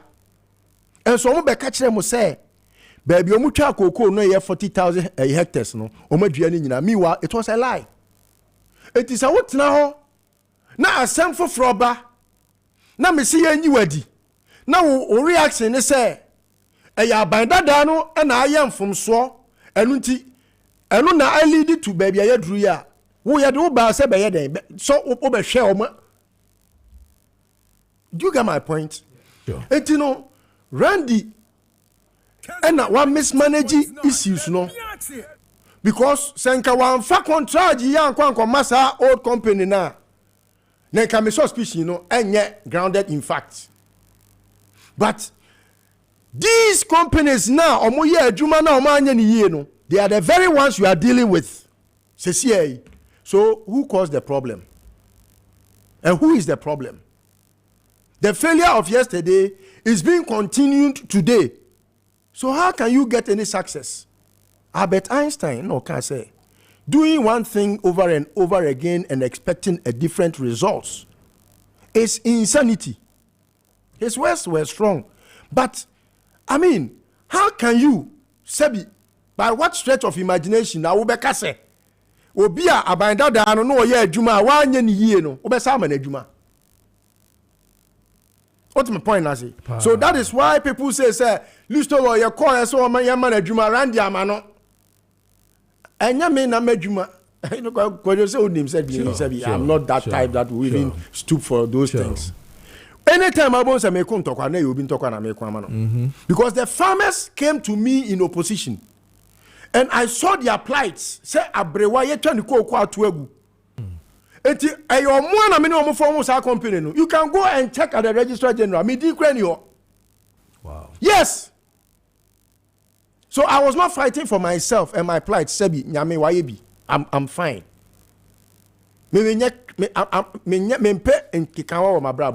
So I'm very content however God takes me.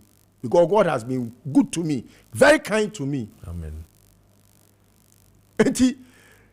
That perception say me compare a jumano. That is not a fact. Me reason to me call on say that company had applied.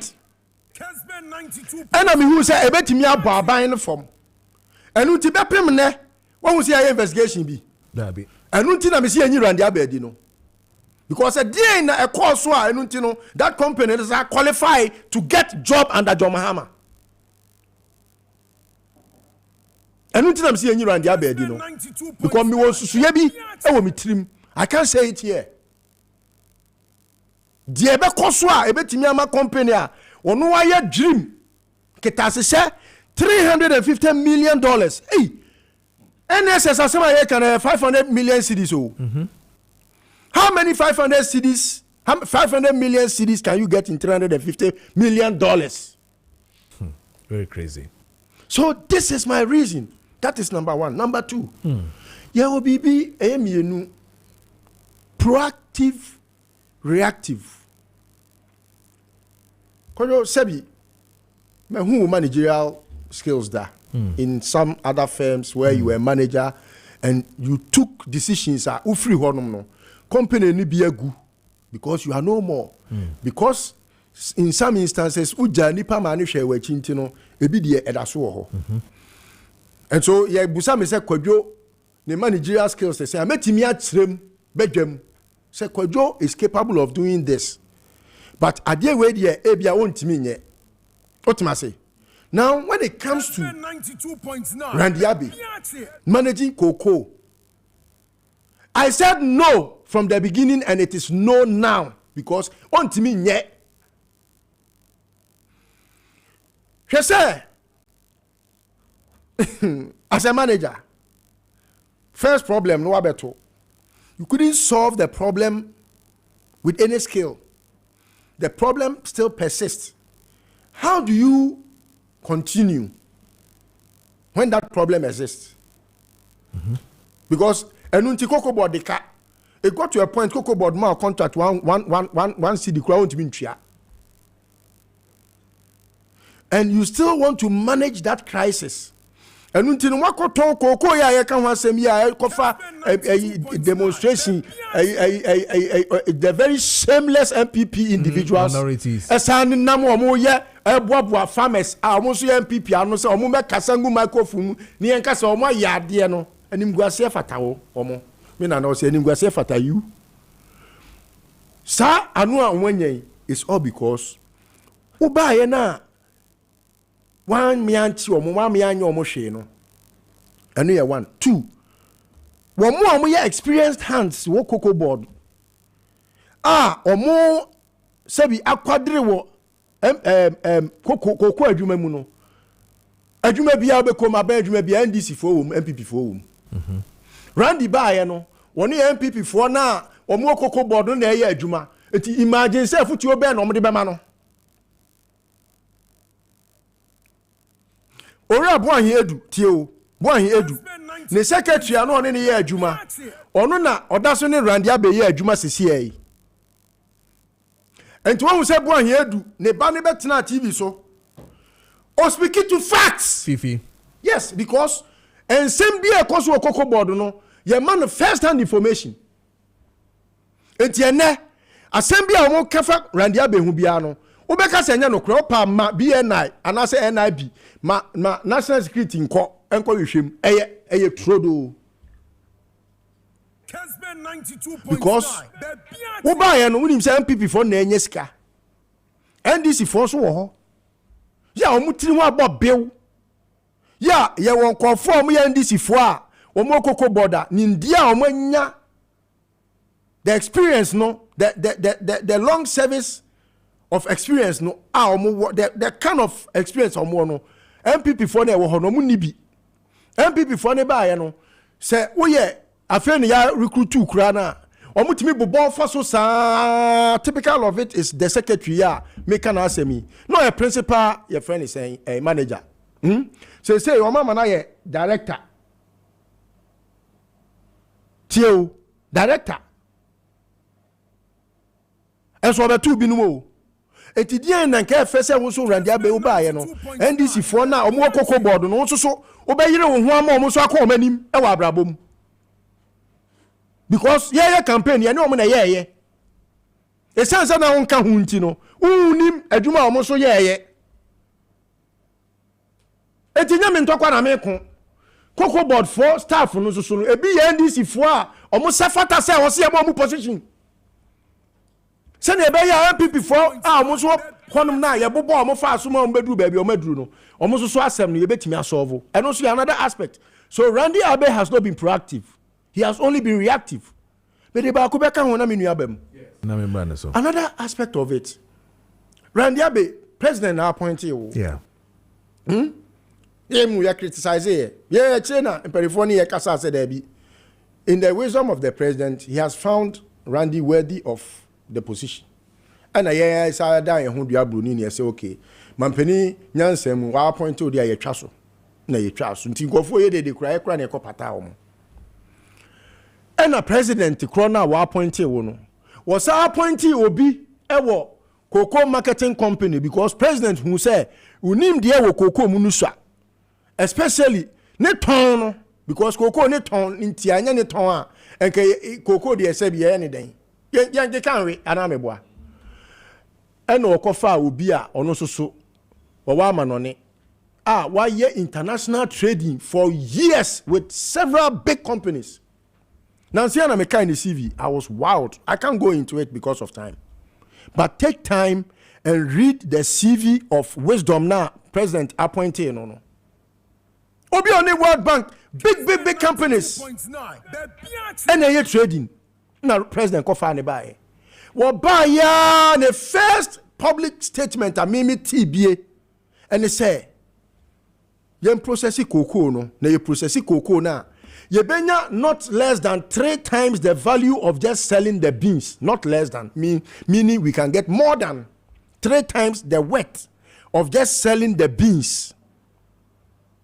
So cotton beans na benya 100 cedis so processi cocoa na ubenya 300 cedis because ubenya butter ubenya some other 3 friend say nyoma wo cocoa na wo processing him utonwa ubenya at least 3 times what so ton beans nikeka nka benya what it wo kan nyina free mu no because Randy any sa abrantie ne tiado anwoma so because wakwa appoint MPP ni Fred e wo cocoa board CMC and a president nyansem no akofa abrantie ifra manone aba se o meboa wo Randy na nka nya animonyam woni abrantie ne nsene ha wo ye deda to the extent say wo be ya me ya change no it will have a public video about against Randy Abe first to warn him was to tell him that he should be careful because president now appointed yes the president is your friend but yeah kase president don't make friendship with the position it is says our president na hunyansa no appointed obia make sure say uni ni pakro ni be ye adwuma na animonyam ni nyina back to the glory of omampani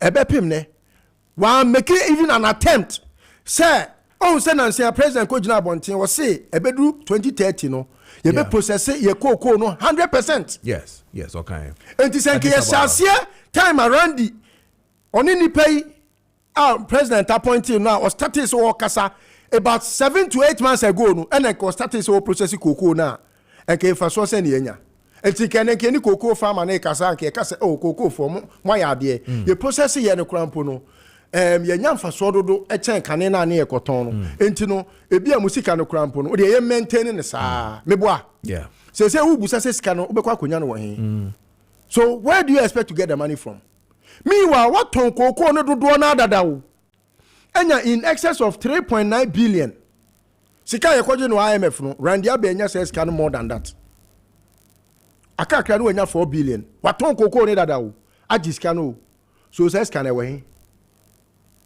on say nipa ye kan okure ye mpaya asem ben when this for na analyst onya botre me nya botre sent me ma Randy for yan kodich ansani abegina ba say ye hu yanka me nya kwase apacho so I think say okay omampani di nyoma egu akwan mu ya misusu say eye nyoma pa ba ku mienu bi me ne nya adwen for example me ne omo nya adwen say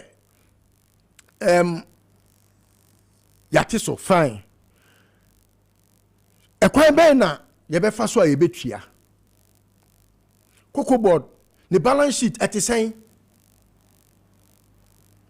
untimi nwie na unsan fa company ni san komani pana was mismanage no in a year no ebini de enu a okoye ya wasa akosan say mimi tifie me aduma cocoa board na me yira be ka kire me say yes ya tima katua so yes I don't know workers no munim who person oti akatua so ade na our first any consultation you do that in a deba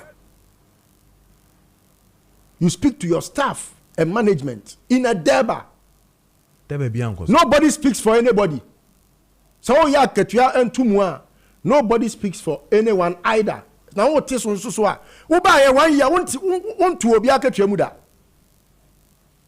1 year wontu obi akatua mu da na duru sa wo kote so dia what is so and block wo dia wo so what is so 20% and I wo kote junior staff so dia 10% why na any consultation nti o mampani sorry a no akogina baabi because o ye mampani nti no na wa announce workers e wo Ghana ha say matimu nyina makatua so 10% because ye ho kire yen sane ye no his arrogance is his problem. Okay. All right. But I say Listo Well, Kusi Puku, Executive Director, Emma Good Governance and Advocacy Group, now 10 and kind of 15 minutes into a year 9. Now, your board of the MPP, your boy at a message where boss say good morning. It says hilarious how my brother Listo Well is deeply suffering to defend his beloved John Mahama and inept NDC government. Okay. On the Sunday or they ever no. And then I have this one here. It says most of the staff in Cocoa Board are hiding their technical know-how to impact the institution because their promotion were cancelled and unfair transfers were done. BB from Sunyane and Ediwe Ebaye. And then this one says Mr. Okay, even cutting of cocoa trees and replant was also politicized.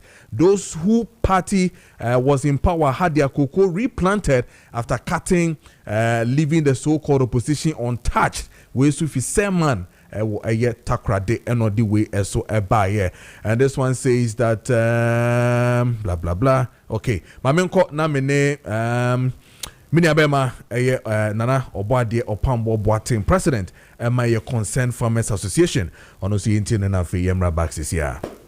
Nana, meet you. Kojo. Yes, sir. Farmer General Kamidino Inti.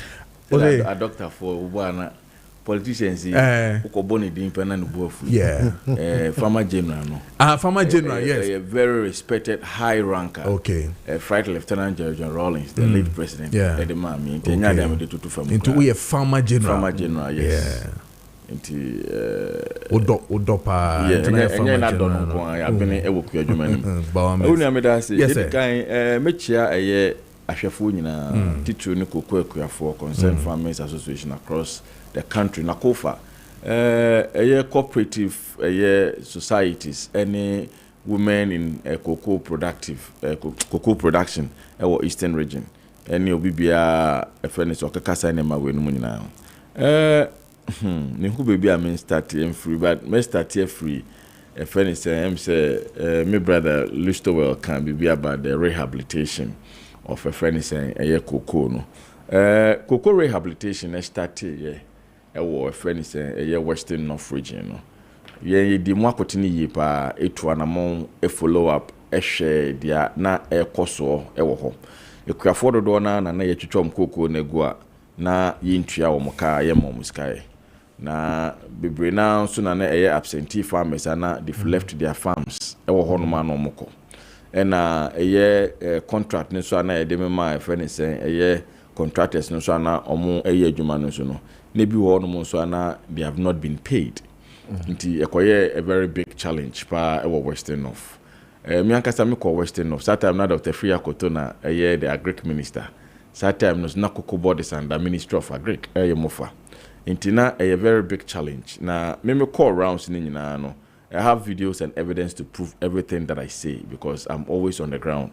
Yakoye no na yintua omuka. Na sika credit be mo omukra na edin. Ya approach Cocoa Board at that time.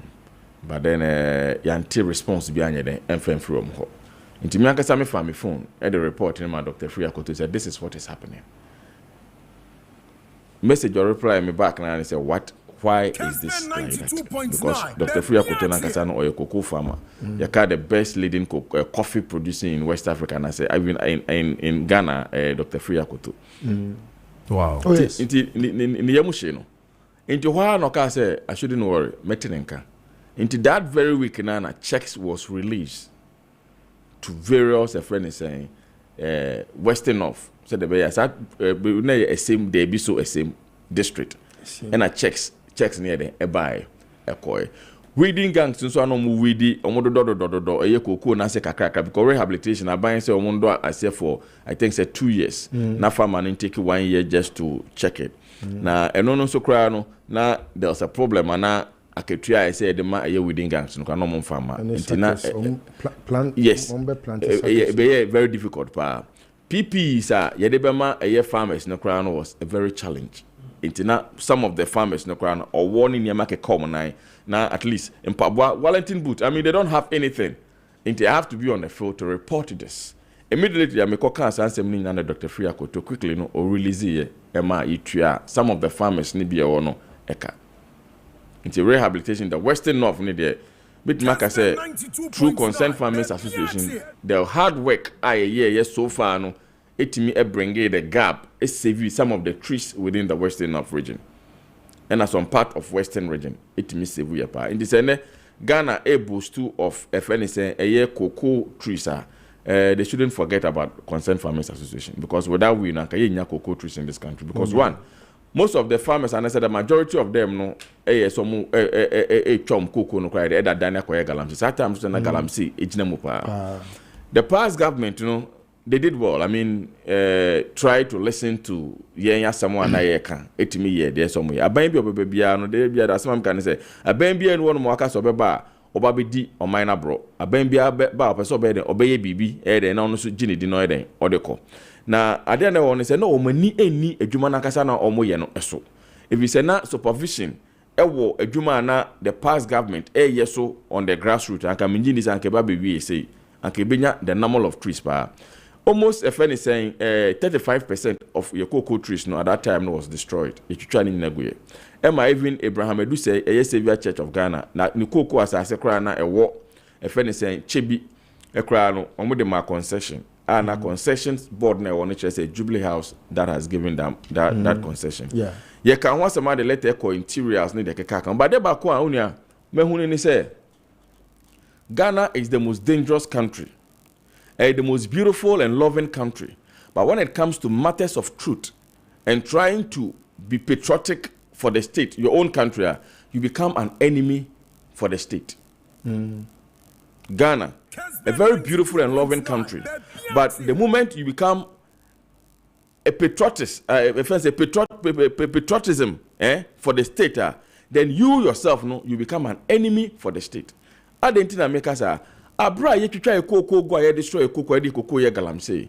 Aban ebeka say we should defend saying then okay. Or say yen we should yen ban galam say. Okay say akeke.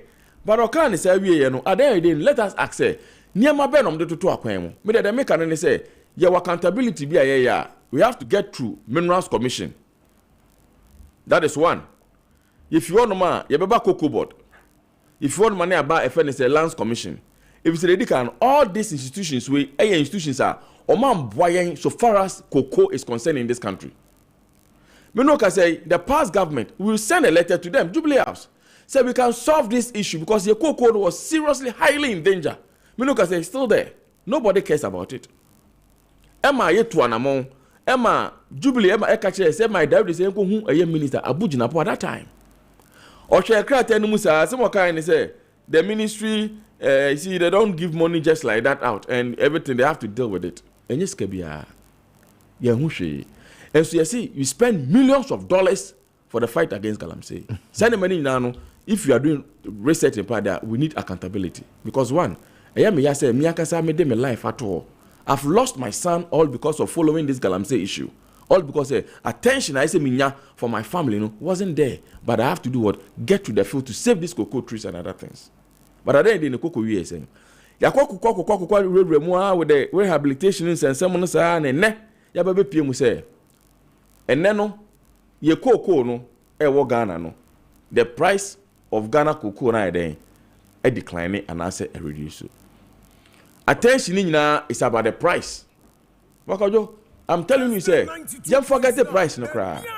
Because one, comparing Cote d'Ivoire and Ghana no farmer no, there's vast difference between Ghanaian cocoa farmer and Cote d'Ivoire cocoa farmer. Because in Yama yenya from the government, Cote d'Ivoire cocoa farmer no, omunya sa de nibi.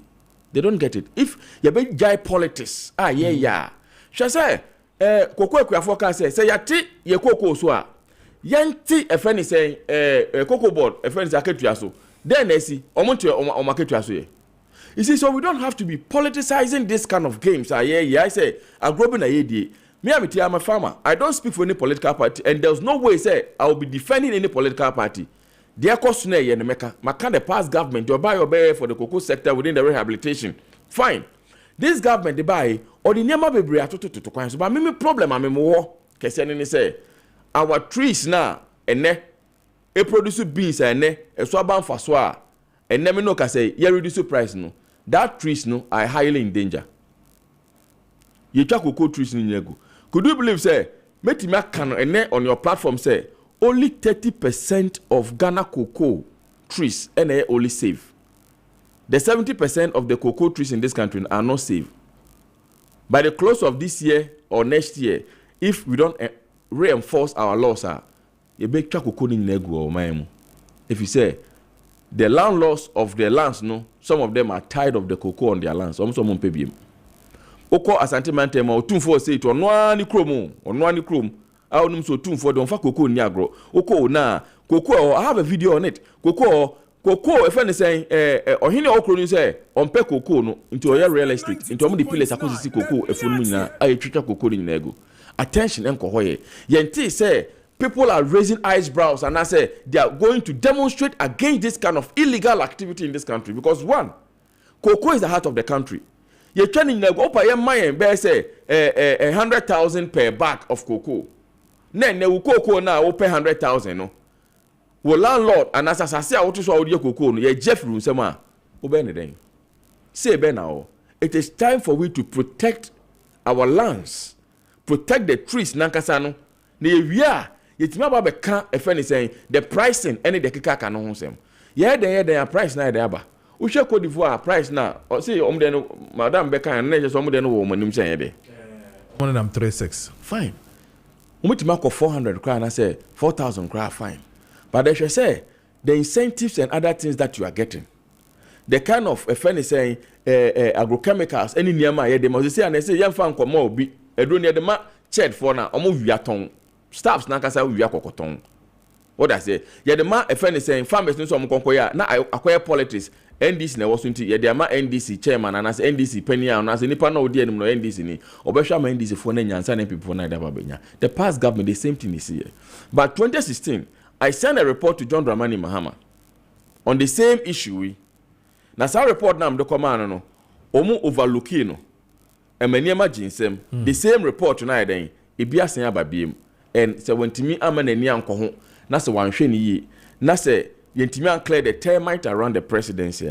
I'm telling you, sir, it will escalate and then farmers will really suffer. Pa, all because price here by in the air and most I'm fully jet because I'm from somewhere in Amaba. If you say I'm moving all the way to a friend is saying how do you call it western region, but I'll pass through Kumasi.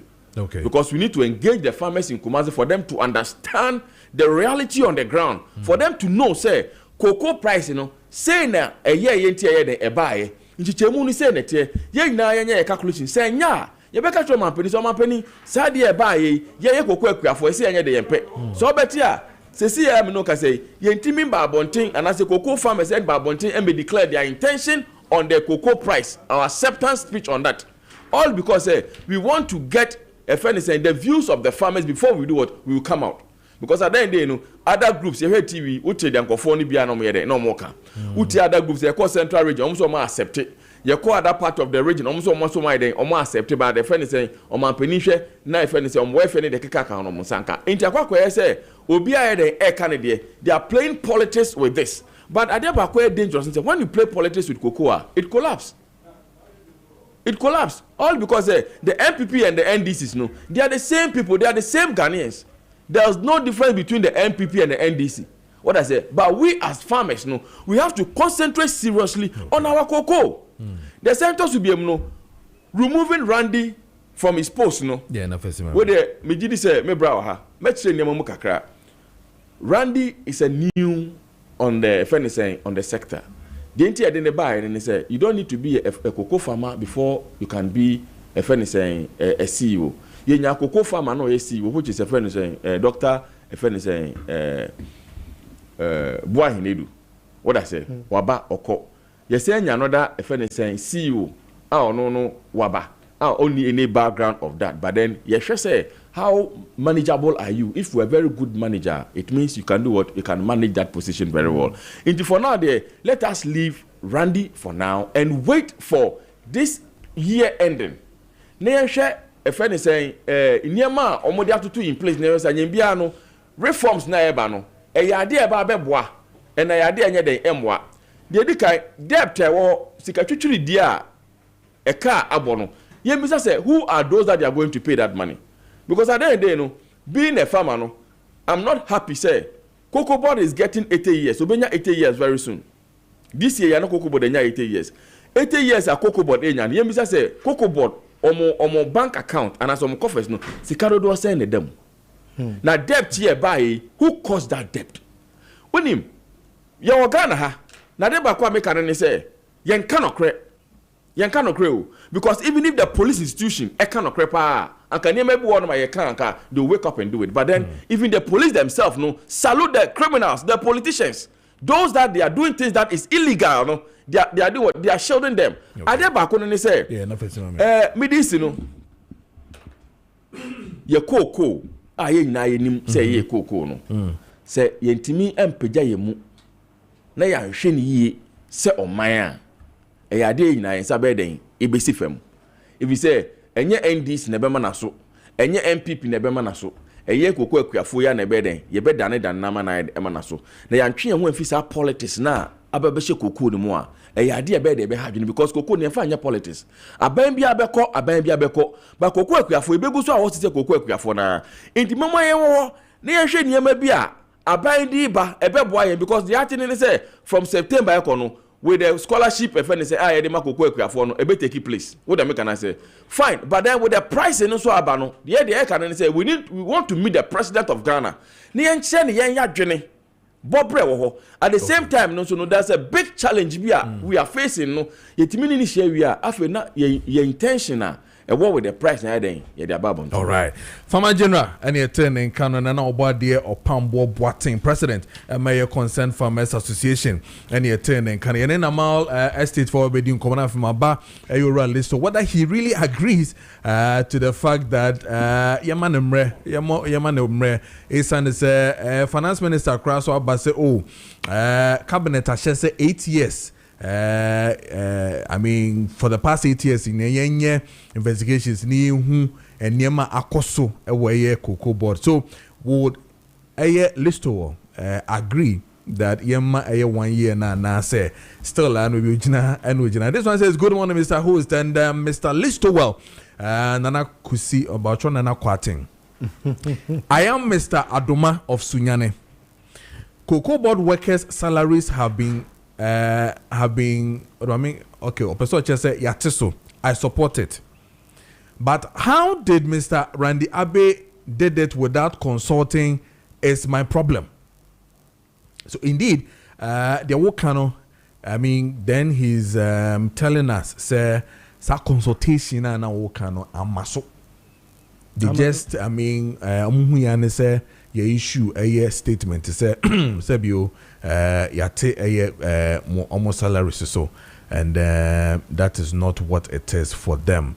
And when you know, almost so pa bibi, or say, is the salaries of Cocoa Board staff going to be done based on cocoa market price? I don't see a question Bibi from Sunyane is also asking so if the salaries of Cocoa Board staff going to be done based on cocoa market price. Exactly like you say, so say nay a sound cost 7,000 na tuma kohwa na and somewhere in the DN and also a honoma or they are to Jabana man. Menen a mal estate for him come quick na fi yemra mosona yenshe dioko. Nama for biabo kodia. Nyamiado brakojo. The radia say open you way. Oh, nice. Can't see me chian why. Oh, to you. Oh, what day? Yeah. Metening can't change here. What kasa? Yeah. Na me all yanko. I know person you need just to copy the meeting for Moke Kasa FD. Yep, na mal estate here ba Ghana say transfers over 25 years na say transfers. And so ton senior adwuma bi a edim pa. Nti wan you bi a otiasase asetoyi na obetimi akwakoye search from land commissioner ko sampa asase na mabete kasafide no so na mebo hu dawuro no at the end of the whole time obi a problem bia ma ho ana langas bia me unity ho no na ana so enkoye duabo ana se nipa be tue ne sika ama no wanya sase no ochena na nipa akwakoye akogina court ana eno na ye boss am ati asase ye meka che Ghana fo nyina se sa oha na nkeka ho na tetefo na ya to ho no ene ye nyina de afi ho ndu pass ase ato na wonya problem bia o passa asiato abeto ne esi dan ne atena mudia in fact bia be kwa ne se normal estate and Constructions Limited. And then Gasa Baby. Negative Ghana for you and say, what's your insurance? Na say, Kofi Santiso in Besseria, Kofi Santi in Besseria and say, Akrugu. Osanse me boss na nkasa no wa yadwuma land commissions with kwan fa so a ye register asase with kwan fa so a asase be kokfa asase na hu abusuafo no matranse ay search sefata nyina ansa na ba check sefere so abo hu dawru Ghana for samuti emi a ye telephone numbers abetumi afre na be boa wo na wonya asase a problem bi amade mpacho fa hoto ye so number ne ye 0598 65 39 99 0598 65 3999 and I said 0205 051 525. Ya kaba besi se asase de obetimi ato na nkata ne sen nkata ne se wonya indenture fast asase no ho nsem nyina no oto asase wo normal living ukita 10,000 Ghana cedis krampo na benya asase wo normal estate and for that matter utua usika no wie na ye ma 2 to 3 months na nkata ne nyina ye ready ye ma wo indenture ye ma wo site plan asase bia no ye pick plot number no na kwakwye search no na da site plan e de asem ye wie no won so won so ye barcode we are backward to indenture is more than 85%. So nkata no genuine and no backward just backward from land commission. The money na aboso at the amount. Amal yes I didn't have the merit for. Backward in Sasana you can want something na no chere say wo mo fee to say hohoi aplawo akosomo jacket one more dey ba no. Ya na me mo asase be to say central region kwan so a madada mahaw Uzanze fiti mesren ko ho no mesen ko ofie no abre enti nyame adom ye won sase wo ye afienya sahils afenya odom o ma bia monkey forest no no ho na ye won sase ne bi e ho apart from that okrom kwan so ho no ma onso bu ho no ma oba onfa ye motorway no be so be fast menya enti your baby to say Palm Wine Junction and no so ye before we do forest hotel ho no mo do ho na no Palm Wine Junction also your sase ne bi e ho omo so mu firi Kumase eba no so omo pe bi wo ye nsawam ayensu ano me kire ma me dede ye obi wo ho ye obi o teacher mante ye obi o kutuku honum nyina ye won different sites ayenti bi kan nyina wo ha emere ninti o pe bi wo sa stretch no so a ye benya bi e de amount omo so omo wo amasaman obom amasaman obeyeye ashalaja amasamai denchira ya won nyina so pass aso o sa stretch nyina so nyame adom ye obebre honum a oba ye benya bi e de amount omo so mu fi central region ba no so ye obi ho kaso papa ase kaso koti gomua honum fete amonda ho nyina ye won sa aso honum a ye to nsa fra Ghana fo nyina so pass aso no omra na omaji bi e ho so dey say Saturday any Sunday bia no ye free site visitor e be kwa sa aso no so a eno so yan ju ska bia ye kama ba besisa no obi wono ma o tika mu anase odwuma ye nti no onyaya o so ko hwa sa aso no ampa so no ka na e free site visitor every Saturday bia no ko hwa sa aso no ko hwie no akoma mu fa ope a na ya plot number uhwe na sa wo mpe a free ni abafie adwumekura me ati assessors si ameka se nso to form wode enti obi oba beto asase bia no ye man payment plan on fentia enti se bia o 1 year payment plan ho no betumi asase se na ma 1.5 payment plan ho no ma betumi asase se na ma ye was asase from the 10,000 8,000 10,000 20,000 30,000 and above enti depends on how hwa won so na wote na abeju asase no enti mu adwumakuo mu ye nsori mu ye association bi na some person bo mu ban so a ye wo discount kese e de mamo bia mutua half of the money na kwanya wo say obetumi asata ye we adwuma and if you susura ko je say obi o ye initial deposit of 1,000 Ghana cedis impo and I said 2,000 Ghana cedis no so nipa no wakwanya say odi aboba anwea e ba kugu site word man kan pese o kwa site word man nyefiri ba be fra adwumakuo ni say ye nkwade nkɔkyerɛ no ho to want to secure as say na ope na wasase wo your project na fi balance no so na utwa ne kakra at the man normal estate senior number ni 0598 65 3999 0598 65 3999 and I said 0205 051 525 0205 051 525. Eminenti edebesi ase wo pass as in na main office na ya dia enye se wako hike one kiosk bi ana se container bi na team so wo yes there bi ya kasa ye fi Brahma Saman obey forest ni David Ba enterprise no na edin so yanemu bra na sase bi a ope bia no dan yesi awie e the building materials bia no na malista crowd so be provide ni nyina e the man Black Kojo I ready say e be som Ghana for sompa okay bra pass as na so pay fiat na all right but I say na malista it for any normal AD and common so and American show will say ope eye edrupa papa na ode aye massage na face no wo eye stomach cramp sciatica and I feel pains from stroke rheumatism and I feel so wo eye nerves problem and I feel so o joint na eye o ya pa dia me kanfo eye yom herbal lotion ama yom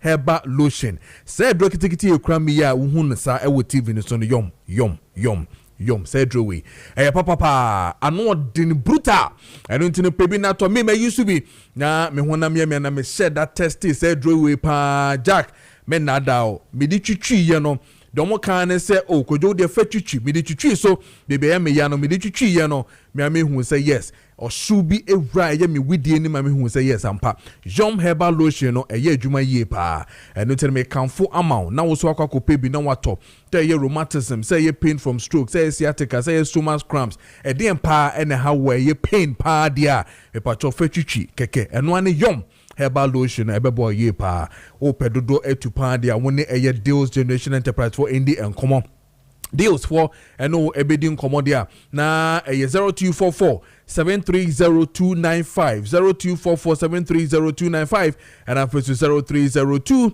945146 0302 945146 na woni eye deals for indie and common na mom no say o eye yom ni bia to pa dia obetimi akoye pharmacy bia e ben wona face herbal shop bia no wonsa ebe kan bi e wo hono yom herbal lotion or say life is possible so and American show said Doc activated charcoal powder eye charcoal powder sonko a ekoyie pa yenoma ye kun eye stress ye kun eye toxins ye widie mu ye stomach de bia meka cho so bo full 5 ye yempa eye ye didi na bloat indigestion enko ye food poisoning so aha ye nyina no ye nom eye Doc activated charcoal powder DOK Doc activated charcoal powder na bebo ye pa Mrs. Cedro we no enye luxury eye necessity hu hia esafata se so so nya bi e wo fie pa se na be ya ebetumi aboa ma eye reset up esa wo ye e wo body mu enkanka wo tomi mu no na achichi eye enema boni nyina wo yam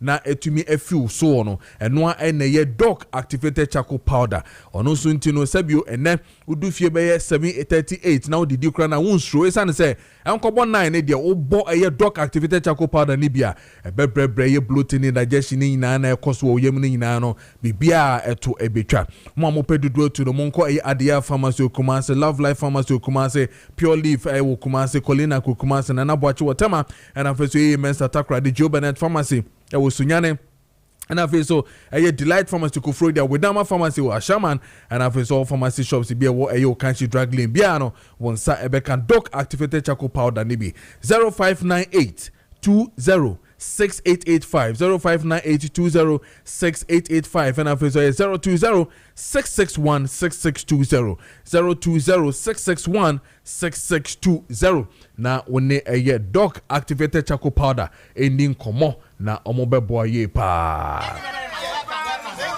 and into my we now feel memory I am paying for so happy birthday to you Ajua Ejiwa this one is from Bright happy birthday to you. Happy birthday to you. We Ekomaye Ajua Ejiwa Bright to Warrior Kessben Media. And was here from out. And then a happy birthday to you, Abigail Efuaye Bois. Abigail Efuaye Bois, happy birthday to you. And then a happy birthday to you. Ayeyi of Amoko Kumase. Happy birthday to you. Ayeyi Radin Shaw, little one. And then a happy birthday to you, Mrs. Veronica Ejapoma. Wave your Kweku of Kessben Media. Happy birthday to you, Veronica. And then a happy birthday to you, Prophet Frank, host of Rade Akasa on Kessben TV. Happy birthday. This one is from Prince Boom and the whole team. Happy birthday to you. And then a happy birthday to you, Constable Mabel Ejiwa, where policewoman, where your Manson Quanta, FPU, Wayfair Al Hassan Aqua Honum. Happy birthday to you. And then a happy birthday to you, Nanaya. Happy birthday to you, Nanaya. And then a belated birthday to Mrs. Gladys Binding, founder of AIM Ghana Foundation, Ghana Peace Ambassador. Mrs. Gladys Binding, happy birthday to you. It is 9:45. Mami nkwana mini circles kaya mo fundi nkomo na meba baka. Rally stowo ebeto aso amaye.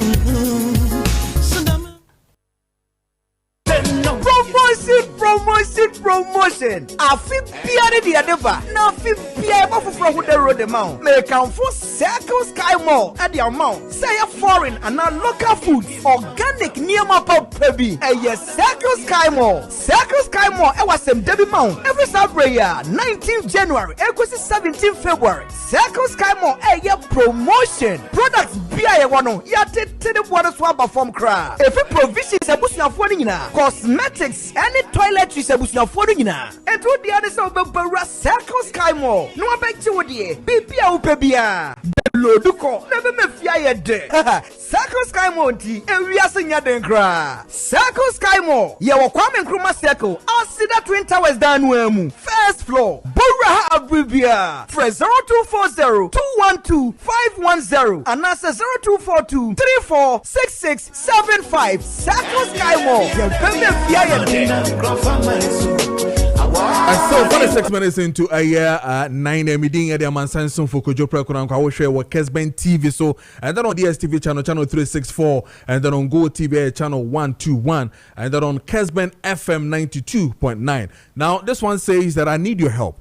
I sold cocoa on the 6th of February 2026 to this man. I don't know which man you're talking about. 63 bags. He gives me 50. And it is left with 13 bags. He said because of reducing, he won't pay the balance. Please, I need your help. My name is Mr. Bafo. Mr. Bafo, my details in yena yentiasi yena mi hu de o kano. And this one says that I am Mr. Akowa. I was interviewed by a radio station from New York yesterday about this cocoa issue. It is very bitter decision to the farmers, but the new implementation is welcome. Mr. Randiabe, he should sack himself the very day he carried that office chair to the farm at the Western North. He is incompetent to handle cocoa farmers. On Osenedia or the Ebayan. So listen, my minty on the second round. Now, Mr. Opambo, Oba dear Phil say, the idea, young man, 1 year be na yen shadie, ebi anan ye master. Well, I don't mind how long Randiabe stays there. Okay. Say, Ojen woman wa. I will say wa who dear was away. That's all man penny. John Mahama could have said same of the ex-war regime, what must say? Because he came and met a worst ever economic crisis. Ababia in Shiabida. The economy a Kufado ne Baumia a bequeath to John Mahama. No? And never Timiama economy netimia babe jina brani to the extent say ne China foot me kwa so bano. Sa economy no. Senka John Mahama so can say me pese me di PR and manage me government and ko betimia aka same me buy na nyamanye na we aye say na ye $2 say na se ye to say and ko betimia aka west ko betimia aka to the extent say the President Kufuor's popular aphorism say yen tighten your seat belts me boa na say John Mahama anya sa na watimi ama ye free ya how muni ya bebre semu amene itimi top petrol ye say petrol kura na say me hu GH pockets or the gunsa or the petrol at top petrol e de man nananom real petrol akane no na e den to come by ene sebi like I mentioned, how many people were able to go to China in the past? And there will be a call. Trading has become. Say Krano, say one kwa ukrasa or hotel. Aside from that, we a how be sebi and go by and go to Maka say, Yanumus train or penti e-levy in Pia. Say in Pia e-levy beam. It's one. See the Jawa near the Aswana Mekano. It's not as if say a time. No. You may take it as 92.9 a futua and you know.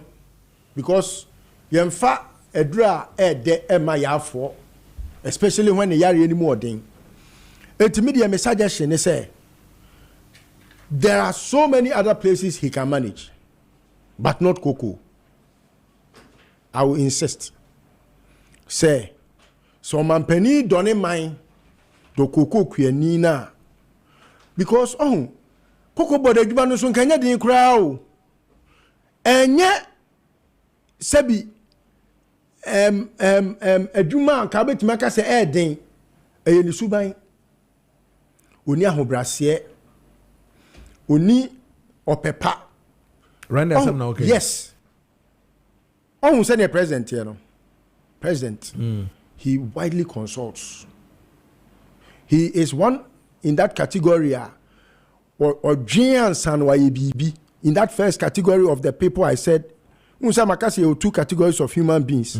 One that thinks before he acts, and one that acts before he thinks.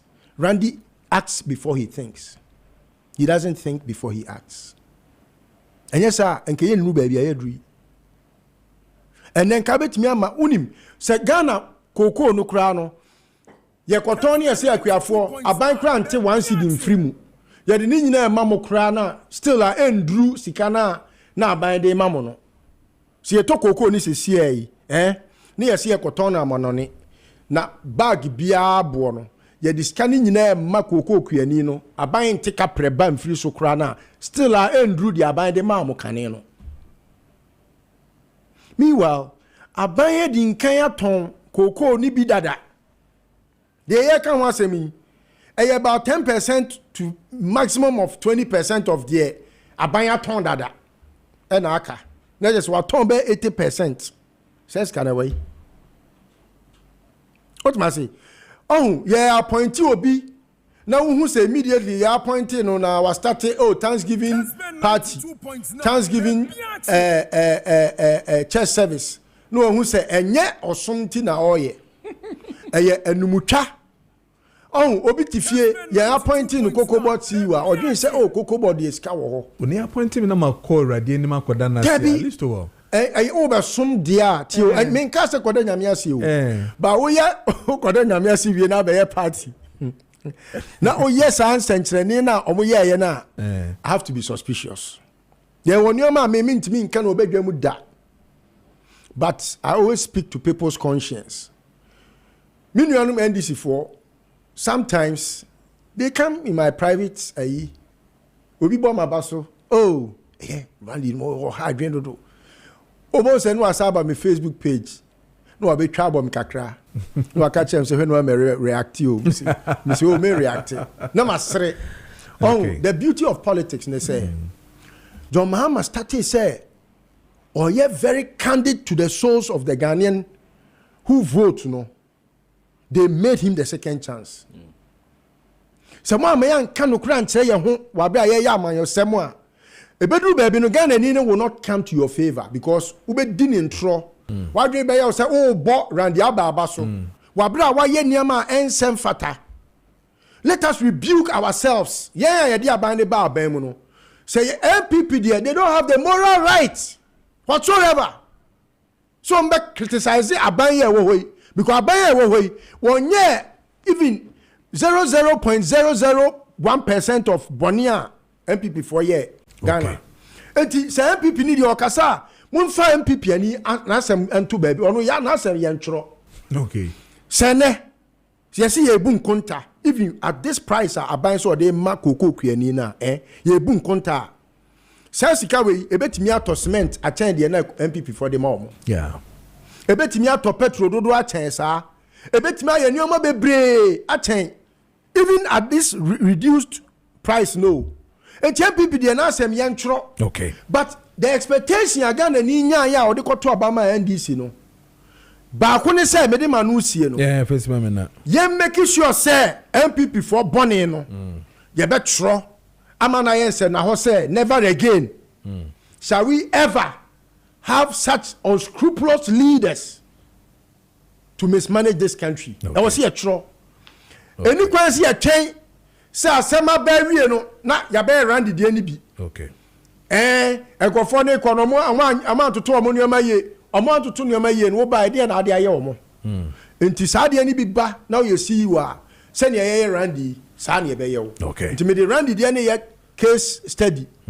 Say so you see you wakoto se boni bi akoso emma sebi kitasehye ana se enkata su muamu aso mani meto bedwam hwe no anya se bi aboni na waye no wabekire say oh this is the way to make money to so kwa make money okay wani begu ase all right fa kronkron ye okay sumo man okay. He wo man for bedo okay ye wo sika bi wo wa obetimi anya batanim guase be ba true because me se me hwe dia akoso okoko board na min blame obia min blame president min blame obia yes even president who could blame na yeden who blame no say bia who feel say I was so ye dey se fata but Randy Abe na what honum no should know say mira ama me baby say me hwe soma no nti dey na me ya ama mira enso anima banyam afi ya wo be kasa ansem ni nyina kire me no sansem na wo kan ya so na ama o mutumi ejina bedwamu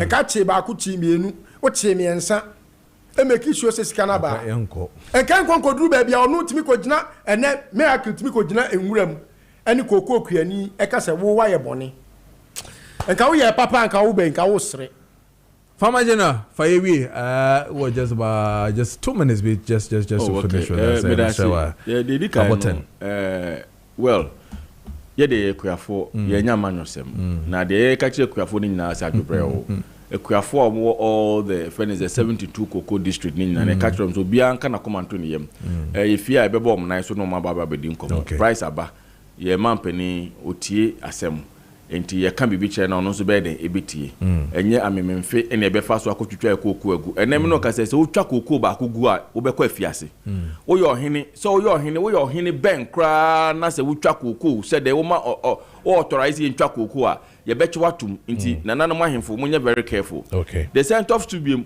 omo mujiji sa concession omo de ye galamsey ni mine no so ye catch from se pamucho mo be ye nka se mamunye mine mo be mine na stay away from where koko is. Because otwa koko dua baako ye hu ba bia ye mine na koko ho bia na ye catch IGP so ntie ni ye pa IGP ba bia ye mine na koko ho bia no say ye nya police for mo man kwa ye de mra be hye nsem akwa stop one because one koko no is the heart of the country and me di twa to okra no me catch a friend say me brother Lustobo say onya botre kakra emfama Randy me say dem me kenya na say ye ne Randy engage ye Dr. Randy Abi the last 2 weeks Friday koko views koko akuafo nkabomuko no ma yati niam bia de ase obi one more slow no they react obi on so ani de na